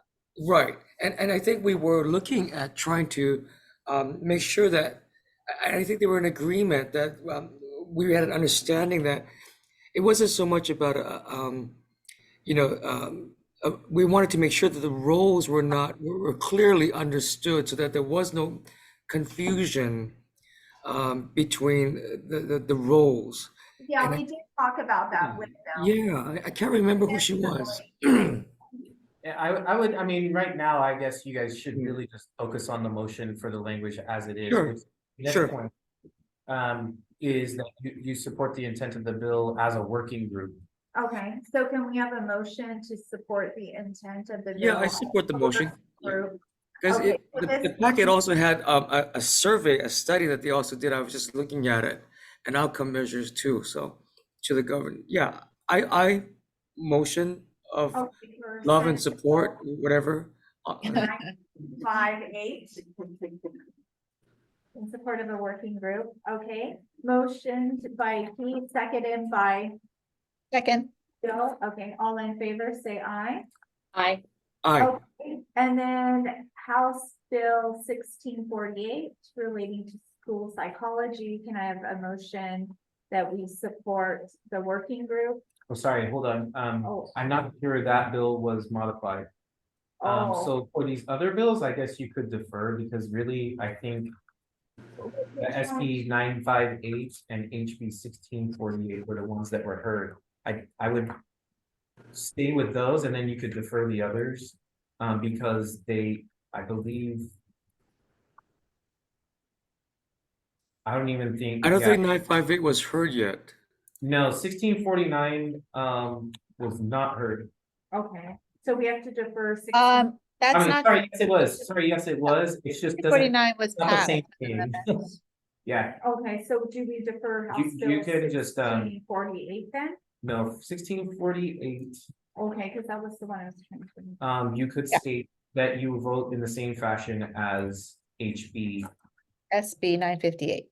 SB, Yes, oh yeah, okay, sorry, yes. yeah, SB 958. Okay. All right, can we have a motion that we vote in the same fashion for HB 1648 as we do Senate Bill 958? So move. Okay, motion by Seconded. Joel, seconded by Keith, all in favor? Aye. I, And then, House Bill 1649, that was not heard, so we're, It actually did It pass. was heard and it moved through, sorry, okay. it's a Yeah. different bill. It This moved doesn't touch on 465. But it is something that I wanted to bring to the meeting in case it got affected in a way that would include our chapter. It's, right now, it's just moving as an incentive for school psychologists to be retained in the state. It doesn't affect 465. You can defer any kind of determination and just. monitor. What Or you number can- is that one? 16? 1649. 1649. Yes. Yeah. So that one just establishes what an incentive program, right, for nationally certified school psychologists working in rural areas. Yes. Mhm. Mm. Uh, And so you can just vote, you can just continue to monitor. I don't Okay. think you need to make a vote, just. Yeah, monitor. we can continue to track it, okay, and then moving on to Senate Bill 2010 relating to education, beginning with the 2026-2027 school year requires each public school and public charter in the state to employ and retain under contract at least one mental health professional for every 250 students enrolled. Subject to certain conditions, requires the Department of Education to submit a progress report to the legislature no later than 20 days prior to the convening of the regular session of 2025. Appropriate funds for the Department of Education to contract for mental health professionals and to establish an unspecified number of full-time equivalent mental health professional positions within the Department of Education. what bill was that? What number? Jim? Senate Bill 2010 relating to 2010. education. I don't think it's been scheduled for any hearings. Please do. So I've been in heavy discussions with folks at Chaminade who put together a program supporting the DOE in addressing their need, which is for more direct mental health services to kids in schools. The issue that I had with the previous bills we've been discussing is it's not clear that school psychologists should be doing that. What I was told was that their training is primarily in testing and not as much in like mental health therapy as much as might be counseling as it relates to educational outcomes only. And so what they did was they developed a program that allows students to get licensed as LMHCs with a doctorate of educational psychology.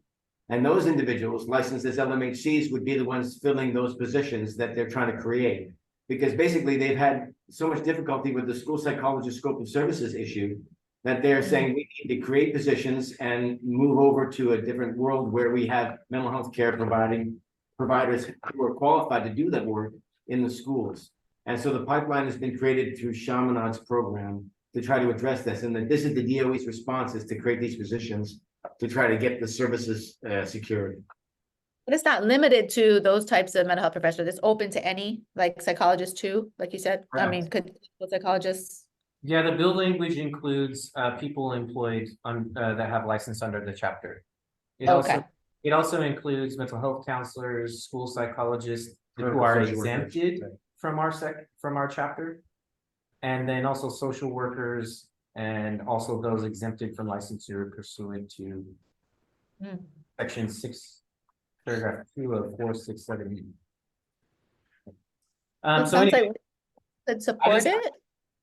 I don't know, because it doesn't, well, I guess the chapter is included as a license. Is there any reason why the board would be concerned that psychologists would be used in this way to fill gaps or anything? Like, it states here that where did it say? What, I guess it was in the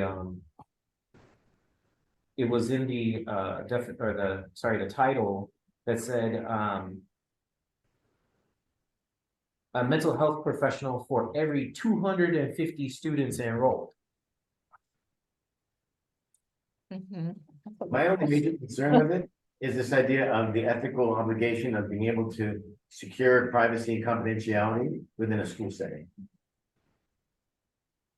So that is that is part of your guys's, what is it, practice standards, right? Confidentiality, so you could cite HAR. And also maybe if it's confidentiality clause in the disciplinary section of 465 to state a concern, just to ensure that we're confident about the ensuring of confidentiality of information in a school setting. Right. I mean, you can do that because 465 is included. But it would just basically be to offer comments or support in the intent. Hmm. So what area would you be concerned about the confidentiality of the breach? Just that the student is going. If the student reports, for example, drug use, don't let my mom and dad know, and that school psychologist feels like, well, you know, the school wants me to tell the parents when their kids are doing things like that. Or let's say the child is caught taking Adderall that's not prescribed. And it, you know, doesn't want to now talk about stuff. I guess the point would be that the goal is for these kids to get the actual help they need. And if they feel that the information they're sharing would be shared, then they won't come out, they won't talk about it. And that includes suicidality. To the question of, do you have any issue with psychologists being included in this bill to cover 250 students enrolled? I don't have an issue with that. Okay. Does anybody else have that issue? No. I don't- Okay. No. So maybe, I mean, you can just, you know, you can track. Okay, And then if there are additional concerns, or if you want to carry Dr. Stern's concerns to them, you can offer comments. And include that, just because it does include your guys' licensees. So they will have to, or they won't have to, but they would have the opportunity to join something like this. Just want to ensure that they're not violating their chapter doing so. And then also that, you know, there is like no other further restrictions on that. Yeah, my main issue would be that whatever we do pass actually does address the problem and allows people to feel like they can do this kind of work in the setting without having limitations because of the educational model. Okay. Does it seem more than to track them? I mean, if you feel like it's a concern and that the limits of confidentiality are not well established. I think we wait until it gets a little further Oh, before going there. Then we'll We just defer for now. track it then. for I now. think so. Okay, That'd be my position at least. okay, got it. So we'll continue to talk that one. On Senate Bill 2010 at this point. And then, moving on to the next section, prescriptive authority for certain psychologists. So Senate Bill 2489 relating to prescriptive authority for clinical psychologists authorizes and establishes procedures and criteria for prescriptive authority for clinical psychologists to meet specific education, training, and registration requirements, requires the Board of Psychology to accept applications for prescriptive authority privilege beginning 7/1/2025, requires the Board of Psychology to report to the legislature, declares that the general fund expenditure ceiling is exceeded, makes an appropriation to the certain Board of Psychology to implement prescriptive authority privileges for certain clinical psychologists. Just to update the board, SB 2489 was introduced, but it hasn't been assigned any committees. Oh no, sorry, it was assigned committees, joint committees, health and CPN, WAM, and JDC. So it's got 2 hearings that are joint hearings. 2489 or 2049? 2489. 2489, okay. I'm not sure this one is the a vehicle at all for anything. It looks like it's pretty quiet. Yeah, no hearings scheduled, right? 760 was heard. in the Senate side. The measure is being passed with amendments. I don't know what those amendments are. Let me see if I got no committee report yet. So I don't know what those amendments are. Until we get a SD1 version, I couldn't say one way or another. Should we continue to chat them then? Well, let me just double check. Jill, do you know what SB 2049 is doing? It got deferred. Oh, okay, then it's dead. Yeah. So You're going really with 760. only 760, yeah. Yeah, because they're both the same, right? They're both 5-year pilot programs. They're very close. This Very close. one was only focused on the federally qualified health centers, SB 2049. Uh-huh. I think 760 has that restriction. Does not have it. No, I do not believe it has that Federal federal. discussion of Maui being the focus, that was what they're gonna go for. Maui, pilot, no? Yeah, I'm That not died? sure. I think when SB 760 or SB 2049, or sorry, not. Yeah. Just to note, I don't see any House versions of this bill language. So that could be indicative of what the House is willing to do with these bills once they cross over from the Senate. I'm not sure. But That's where they usually get killed. the SB 760 is the only pretty much living vehicle right now. We don't have any other information. I know that the board's historical opinion has been to support the bill. Yeah. So you can maintain that and then have the ledge committee handle any kind of additional like hearings in the meantime. Becky has her hand up. I don't know if she wanted to offer some comments. Except, Yes, we can Okay. accept if she has her hand up. yeah, go ahead. I just thought it would be helpful if I share what I was able to glean from listening to the decision making that Chair San Buenaventura what she said when they voted 760 out sounded like, and until we see the draft, we really don't know. But it sounded like she was creating a limited formulary. And one member of HPA said, I think it's going to be similar to a bill that Rep Nakashima introduced last year. So if you wanted to preview, I wouldn't put too much effort into it because we just don't know until we actually have the bill in front of us. And then some of the things that she said when she did pass the bill out wasn't quite tracking for me about black box stuff. So she may have been confused about things, but like it's really just whatever ends up in the draft once it's filed. But the distinction that I noted was with 2049, that was focused on FQHCs, and there was some effort to kind of change the pilot from Waianae Comprehensive to the Lahaina one. And I was surprised when you said, okay, no, we're going to go with a different approach that's going to be more global, not just FQHCs. And that would be with a limited formulary. And she said something about, if you wanted to listen to it, if you look on the website, you look at the decision making, it was on the 31st, and there's a YouTube icon, and you can go find, they tag the bill numbers, and you can find and listen to what she said. But like I said, I didn't, not everything was consistent with my understanding of, the issues with what she said. So really proof is in the draft, but I was just scrolling through the testimonies just for your own edification. It seems like the medical community is coming out hard against this, but they aren't cognizant of the language in all of these proposals so far that require consultation and collaboration with a Hawaii primary care or medical doctor. And it seemed like a lot of what they were saying is like, they don't have medical training.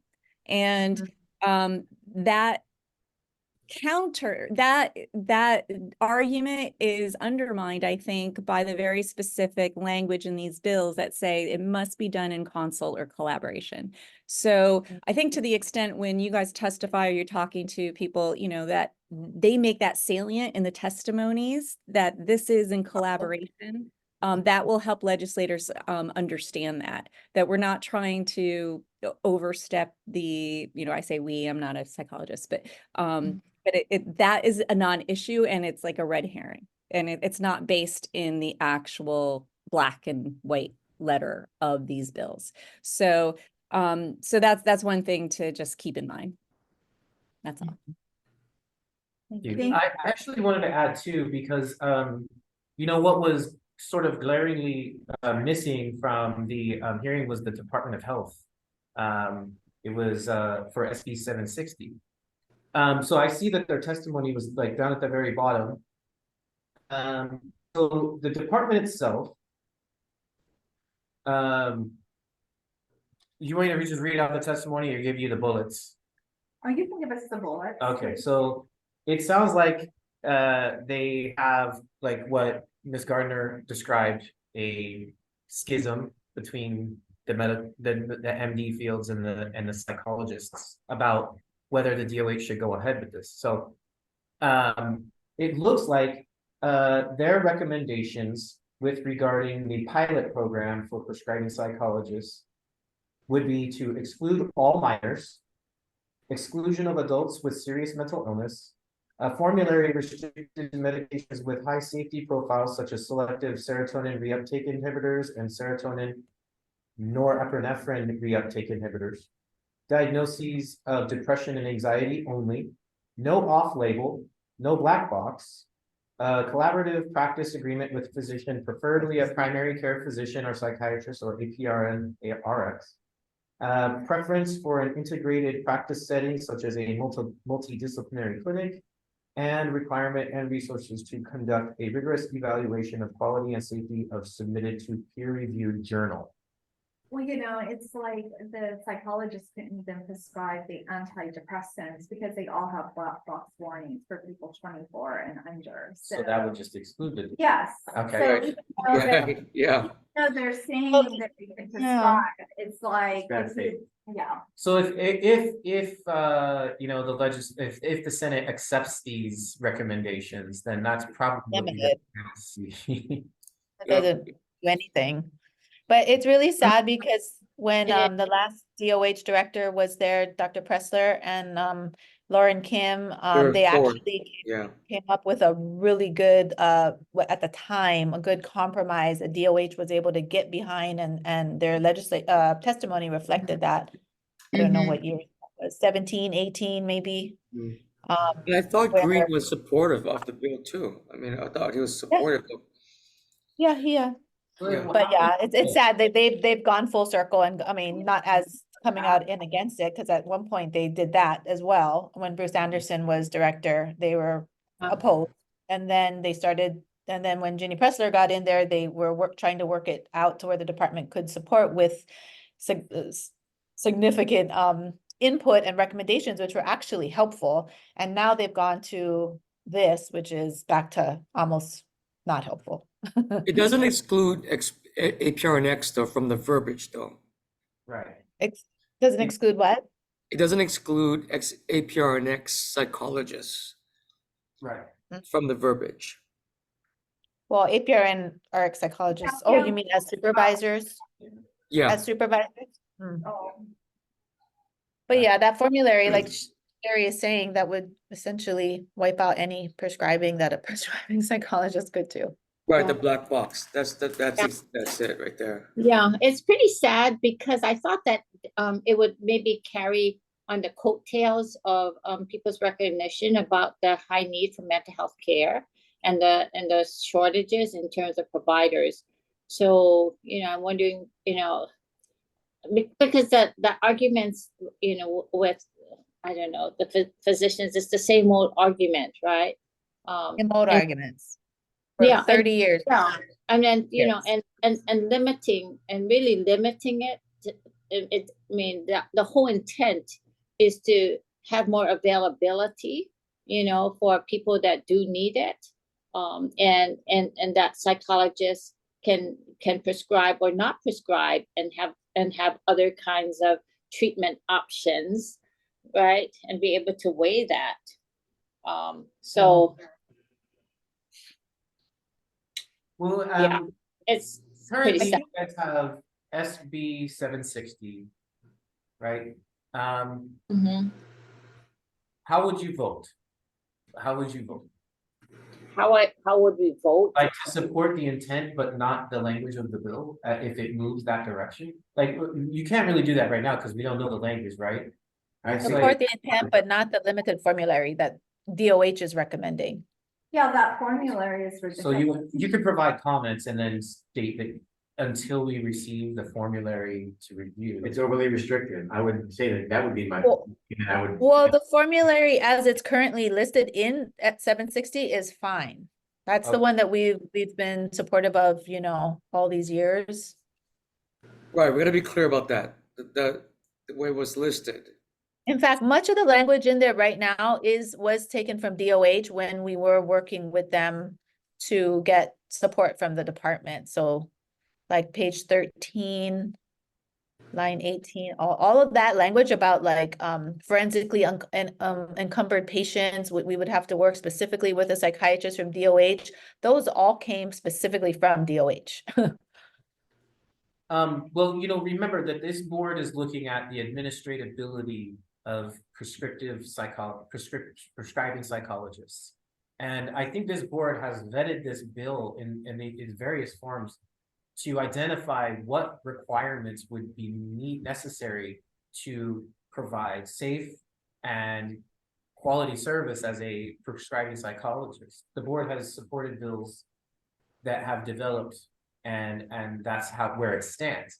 It seems to me that the formulary is restricted further than what the board historically supported, that perhaps you may want to just support the bill, but oppose any restriction, because the board has determined that this would be possible, or this is administratable, and it does provide safety to the consumers. I You like can, that. That's good. Yep, I like that. okay. So if in the case that they do restrict it, we could use that, but right now, are you just supporting the bill because the intent is to provide prescribing? Yes, I guess we could say we support the intent of the bill. Okay. Yeah. Right. And the intent is to establish a pilot program, right? That's the intent. Correct. Yeah, so it is a limited. It will be. Yeah. limited. And establish criteria for training and education. I guess I always want to know how much, so in philosophy, thought experiments are used to try and tease out ideas. And a pilot program seems to be the same way. I'm just wondering, what level of success does this pilot program have to need in order to initiate full licensure? This is like a deja vu question that we went over a long time ago, Joe, this pilot project. So I mean, Yeah. I don't wanna like convolute No, it. yeah. We are running out of time and have Okay, so applications. No. Go ahead. I'm sorry, Becky and Sherry. This sounds like an age-old question. Yeah, this whole pilot project we went over before pandemic. Yes, We shouldn't spend more time on it, actually. I think we need to move forward. okay, so can we have a motion? Hey, Becky wanted to say something. Oh, Okay, Yeah, I just wanted to share some of the communications I've had with Chair San Buenaventura after she passed it, and you know, and just also some of the recommendations I was giving to HPA. She did say on the record, this really pretty much just amounts to being able to prescribe aspirin, but like, please really consider this as a step forward in a long game. And and I support your executive director in this thought experiment kind of thing, like a foot in the door, to use some of the psychology I learned from undergrad. This is perhaps a step in that direction. You're standing up the administrative structure to administer, to show success, to show that there hasn't been any abuse, there hasn't been adverse conduct, effects, that there's like a strong relationships with the, collaborative model with the PCPs and whatnot. And then her recommendation to me was, should this pass? And otherwise, it might not pass because there's so much opposition. This might be the best shot to get in, just like to gain a few yards. That we HPA really document how effective it is. And with that, then it's easier to go and ask for the next step. So I just share that part of the conversation as, but I think from the perspective, and speaking from political strategy standpoint, from the perspective of the board, I think it is important that you lay it out like we really want more because of the good it will do. But, we very much support it. I'm not telling you how you should testify, but if that was the direction, Right. I would show like a lot of support in that way. But it is a long game. Yeah. Right. And also the other point with the psychiatrists and the doctors are going to come against it. If you highlight this, like it really is aspirin. And if they're going to have a problem with aspirin, then we got to look at that. What is that about? So, and that's a long game, but that's all. Becky, I was just, I wanted to think of it as a foot in the door.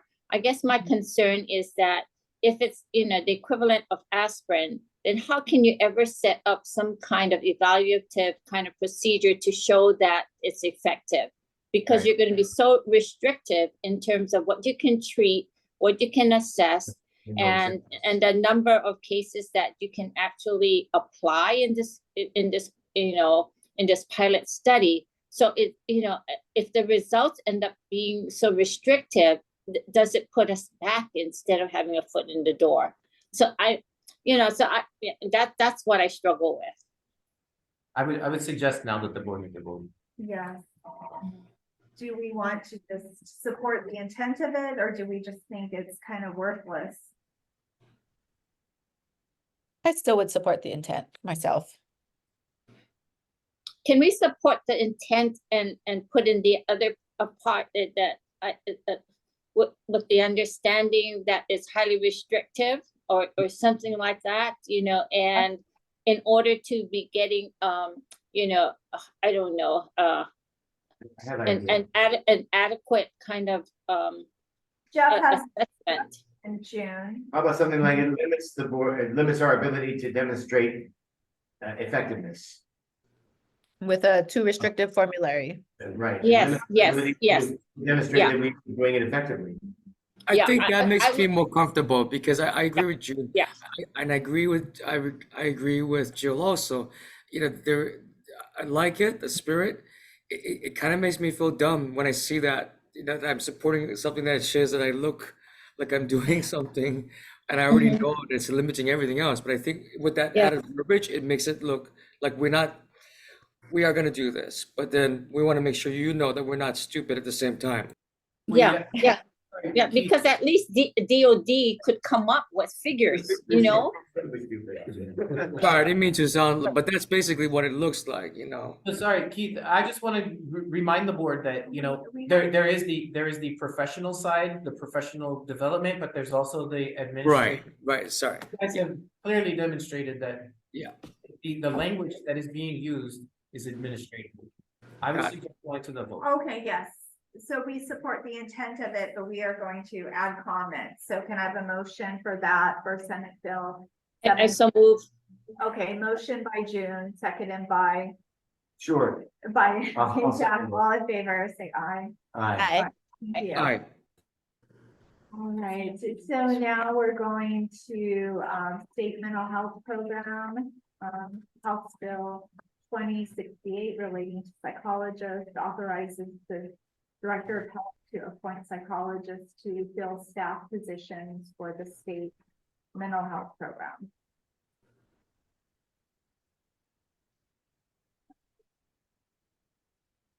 I was confused about this bill.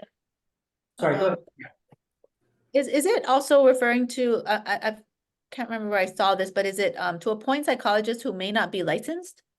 It is general. I don't know. That is one of the reasons I added this, because I think the board should comment on this because of how they're defining or lack of defining who they're talking about. Hmm. I'm not sure. Could you give the number? Let me take a look at it. Would- 2068. HB 2068, SB 2068 HB. or HB. I feel like we're playing bingo. It's only one page, it's very short, and that's why Yeah. immediately I was like, wait, well, I do not know what they mean by psychologists. Because it does not say licensed, Hawaii licensed psychologists. But psychologist infers licensure. This is terminology you can't I use it think- without being licensed. Well, I mean, That's a yeah, good point. in proposed legislation, I'm not sure. If this is harmonious with our chapter yet. So I think you guys should inject, if this bill is heard, I think you should inject a concern about the definition that they're using for psychologist and if it means 465 licensed people or anybody, like anybody without discipline or anybody with discipline, like no license, like what is it? Really, this is more about the authority of the administrator, but I think that you just want to be concerned because they can do it. They can just hire people. And maybe the state needs that, but the point is that really just bypasses the board's licensure. Yeah. It doesn't say anything about Hawaii licensed psychologist. And even psychiatrists, it's this position. Yeah, it just says psychiatrist. And psychologists that are exempt from the chapter. Right, because they're definitely master's level psychologists in the different states, right? And they have different requirements. It was her. How did I? Yep. Sounds like they're trying to stand up another psychosocial rehab program or something. Director may appoint Dr. an administrator, 3 associate administrators, a director of psychosocial rehab, a chief of the Department of Nursing, a risk manager. Any of those could be either a psychiatrist or a psychologist, is what they're saying. Uh-huh. I understand that correctly? That's what it seems. That they're exempt from the chapter.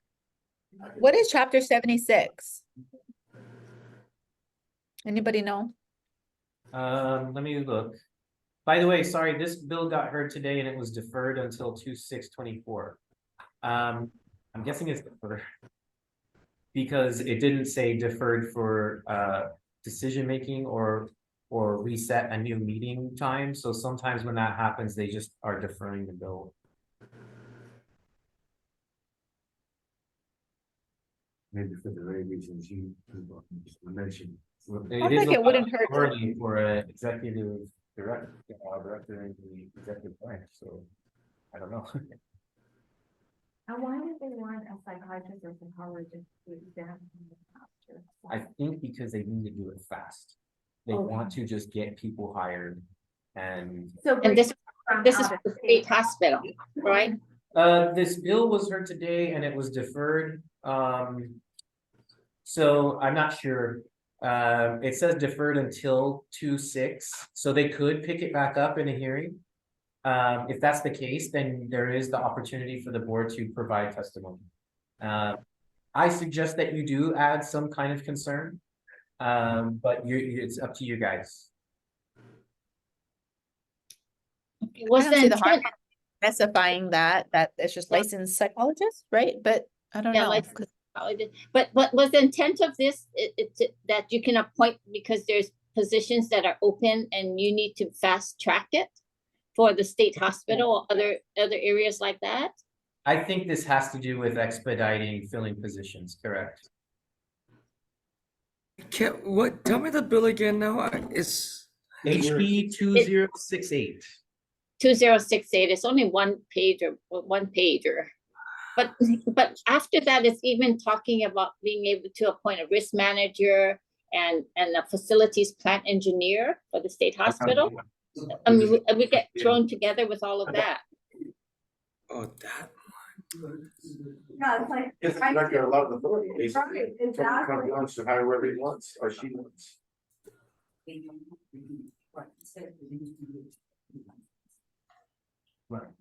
So that, sorry, we were just bringing up another thing that should be brought up by the board.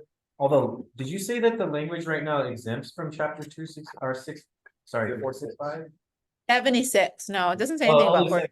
Okay, Yeah, exempt so from- another thing that my recommendation that you should bring up, if they hear this again, is that your chapter currently right now will allow for hires without licensure up to 2 years.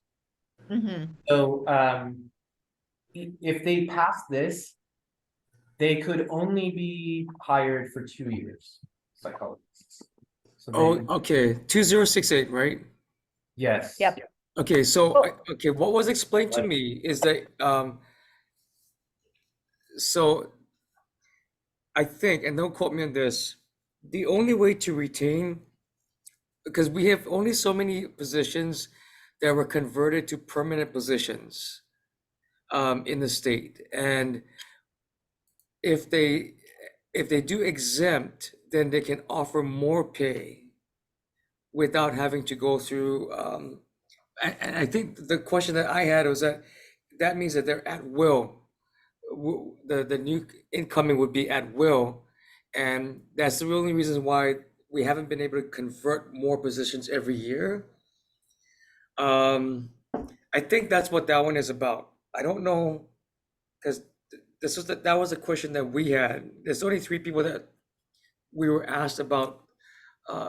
In order to hire more people and get a better pay, they would have to do exempt positions, exempted from Chapter 76. Because we're having a difficult time hiring and retaining people. But the only way to do that is under exempt positions.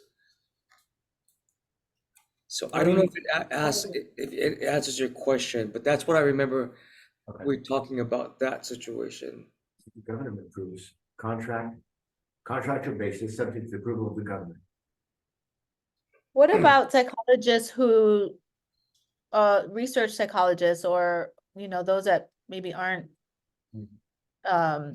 conducting any kind of psychological services as defined by our statute, and they don't have a license, but they could still carry out maybe a function within these programs, Do we Mhm. have to, can we get specific there and say, I don't know, if the position entails anything within the scope of practice as outlined by our statute, then they have to be licensed. If not, then they don't have to be. Yeah, I think you could add in there something to do with licensing, because it doesn't say. No. It doesn't say anything about licensing in here. No, that's why I saw it and I was like, this is one Yeah. page scary. Right. But I think the intent of the bill was to have some flexibility with the hiring and the budget. But I don't know if it doesn't really specify about licensing in here. No, they just want to be able to fill the mental health positions. Right. So I think that could be something added. So, yeah, I mean, my recommendation is to get your guys' vote in. My suggestion is to consider the way that this language like enters into 465, and how you gotta and those spots where you do identify where it touches on 465, that you ensure that the committees know that there are certain things that already exist for licensed people. And so that should be considered when they're hearing this bill. So including, in order to provide services considered the practice of psychology, you should be licensed in the state of Hawaii. Yeah. Okay, I might have missed this. Christopher, did you already explain what Chapter 76 is? Oh, sorry, no, I didn't get to, let me, Okay. I'm on the. Because it's asking the positions to be exempt from the chapter. It's like, I would like to know. Yeah, what is that one? I'm just trying to look at that. Okay, so this looks like this is employment statutes, Oh, state okay, employment statutes. okay. So they're exempted from state employment. Yeah, so that is the one then, Chris. I think that's the one I'm talking about. Okay, yeah. Yeah, that they're trying to allow for higher pay, but the only way to go around it is. Sorry, Jill, Our attorney wanted to speak real quick. Oh, no, my understanding is that chapter 76 is regarding civil service. Civil service positions. Yeah, civil service position, so there's like this long procedure on how to, like, get hired as a civil service position, and there's a bunch of procedures on that, like. And then, for example, like, there's other exempt positions from civil service that don't have to go through those procedures. So, you know, this would be similar to that, like my job, I'm exempt from civil service, even though I work for the state, so. I mean, there's really no way to not see this as an emergency authority to fill positions because of the mental health field status. I mean, that's the way it is. So if you, board, are concerned with that authority, you should provide some comments. If you're not, then you can just track and, you know, continue to monitor. My suggestion though is to, you know, at least ask what they mean by psychologist. Do you mean defined in 465, or do you mean some other definition? Right, so maybe that would be good for us. And that could to be the start define, point, because if they right. say, no, yeah, we meant people licensed by 465, no problems. But if they Yeah. meant, we need the power to get anyone we can, then that might be where you continue your conversation. So my understanding is when I read this, it's just giving them the option to employ psychologists to the extent. So chapter 465 is still gonna affect, you know, when them working as a clinical psychologist for the state. And we have that protection in our statute that says, you know, they have to meet their requirements, and they work for 2 years. So, you know, they can work together. It seems like just giving them the Yeah. option to employ psychologists. And that's pretty much all it's doing, you know, I think, yeah, it's gonna be sent for chapter 76. I'm So- sorry, could you say a little, I'm so sorry, HRAG. Could you just So, repeat the last When I part? read this statute, it gives the director the option to contract and hire a psychologist and have them exempt from chapter 76. Mhm. But that doesn't mean that the psychologist can be unlicensed. It's still gonna be read in conjunction with our current laws that has a psychologist working for the state has to meet the requirements of 465. -7, obtain a licensure within 2 years. So that doesn't mean that, you know, they can hire and just ignore our current laws. I Right, think right. It Okay. it can be read in conjunction. That's Yeah, what- yeah. I'm pretty sure we still need the license when they do contract or if they do hire. Mm. And I was just kind of remembering the reason why many years back they started this pilot project, the LHCP project, Licensed Mental Health Professional grading pay system, which still doesn't, we still are not having we have a lot of challenges with that. So I think when they were discussing this, it was to offset it, like what he and thank you for explaining that so eloquently. That was the reason why I think it's so difficult to get through. So that's what this is, offsetting it somewhat. You can just like, you could always just offer comments and just as like provide a reminder that in 465, that there Yeah. is a limit on unlicensed practice, and you just wanted to bring that in to, as a note. Am I able to vote on this bill if that's our bill? Is it okay for me to vote on it? I guess it is, yeah. Yeah, the board of psychology, I mean, it's just, you're just like a public member Okay. testifying. They just- I agree with that we can make a comment that what Chris said. Okay, so I'll second her motion. we'll do a motion to make comments on House Bill 2068. Jill did. Okay, okay, all in favor, aye. Aye. Okay, moving on to applications, so, we have the following people for examination. We have Dr. Tara Sanders. Not yet, oh, wait, yeah. Finish, what you're saying. Yeah. just after Yeah, we have- yeah. And then, Sophia Bard and Jamie Vega. Okay, can I have a motion then to go into executive session to review those applicants? I so move. Okay, motion by June, seconded by Joe. Jeff. All right, all in favor, aye. Aye. It's gonna take me a little bit to get back to my teams because I have to re-input the information, sorry. Yeah, I'm gonna do that too. Okay, Can I use the bathroom? that's a good idea too. Oh. I'll be back. God, I gotta go to Bathroom the break. bathroom. Yes, exactly.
Good afternoon, Dr. Fard.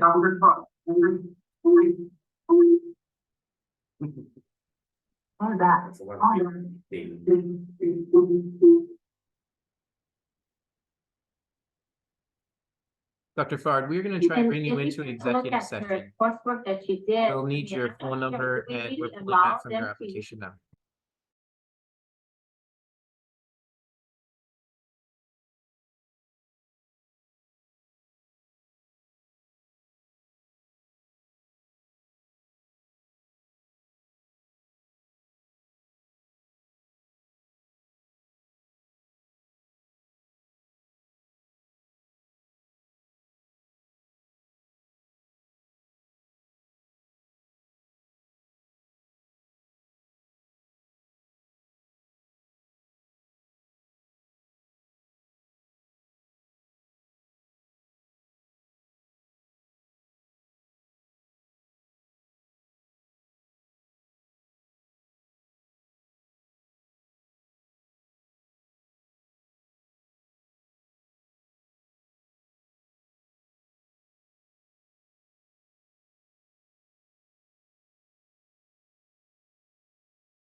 Sorry, good afternoon, Dr. Fard. We were unable to actually bring you into the Teams meeting.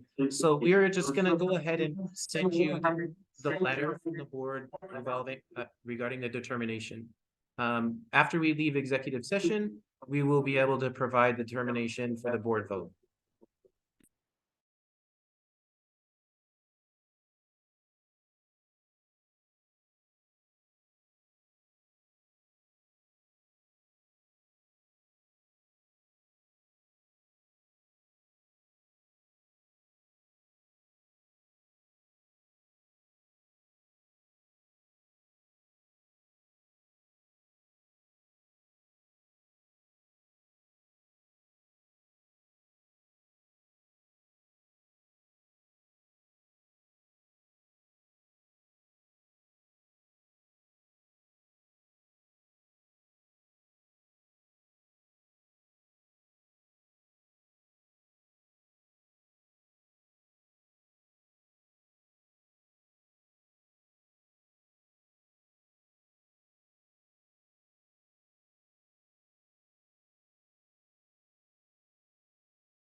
We can't hear, I can't hear, am I? Okay, For examination and. Sorry, I don't mean to like, Yeah, and- we gotta slow things down. Let's do a roll call. Okay, oh, we have to roll call again. Okay, Jill, when I say your name, say here. And that's your. And then keep, and I am alone and there's no one else in with me. can you say that you're here and that you're alone, no one's with you? Okay, I'm here, no one is with me. Okay. Okay, and then Keith, please. Keith Pedro, and I'm alone. No one is in the office with me as well. In my Okay. office. All right, thank you. All right. All right. All right, can I have a motion to approve Dr. Tara Sanderson, defer Dr. Fard and approve Dr. Higa? And we will make a note that she needs additional training in psychotherapy if she wishes to engage that practice. Okay, I so move, let's move. Motion by June, seconded by Jill, all in favor? Aye. All right.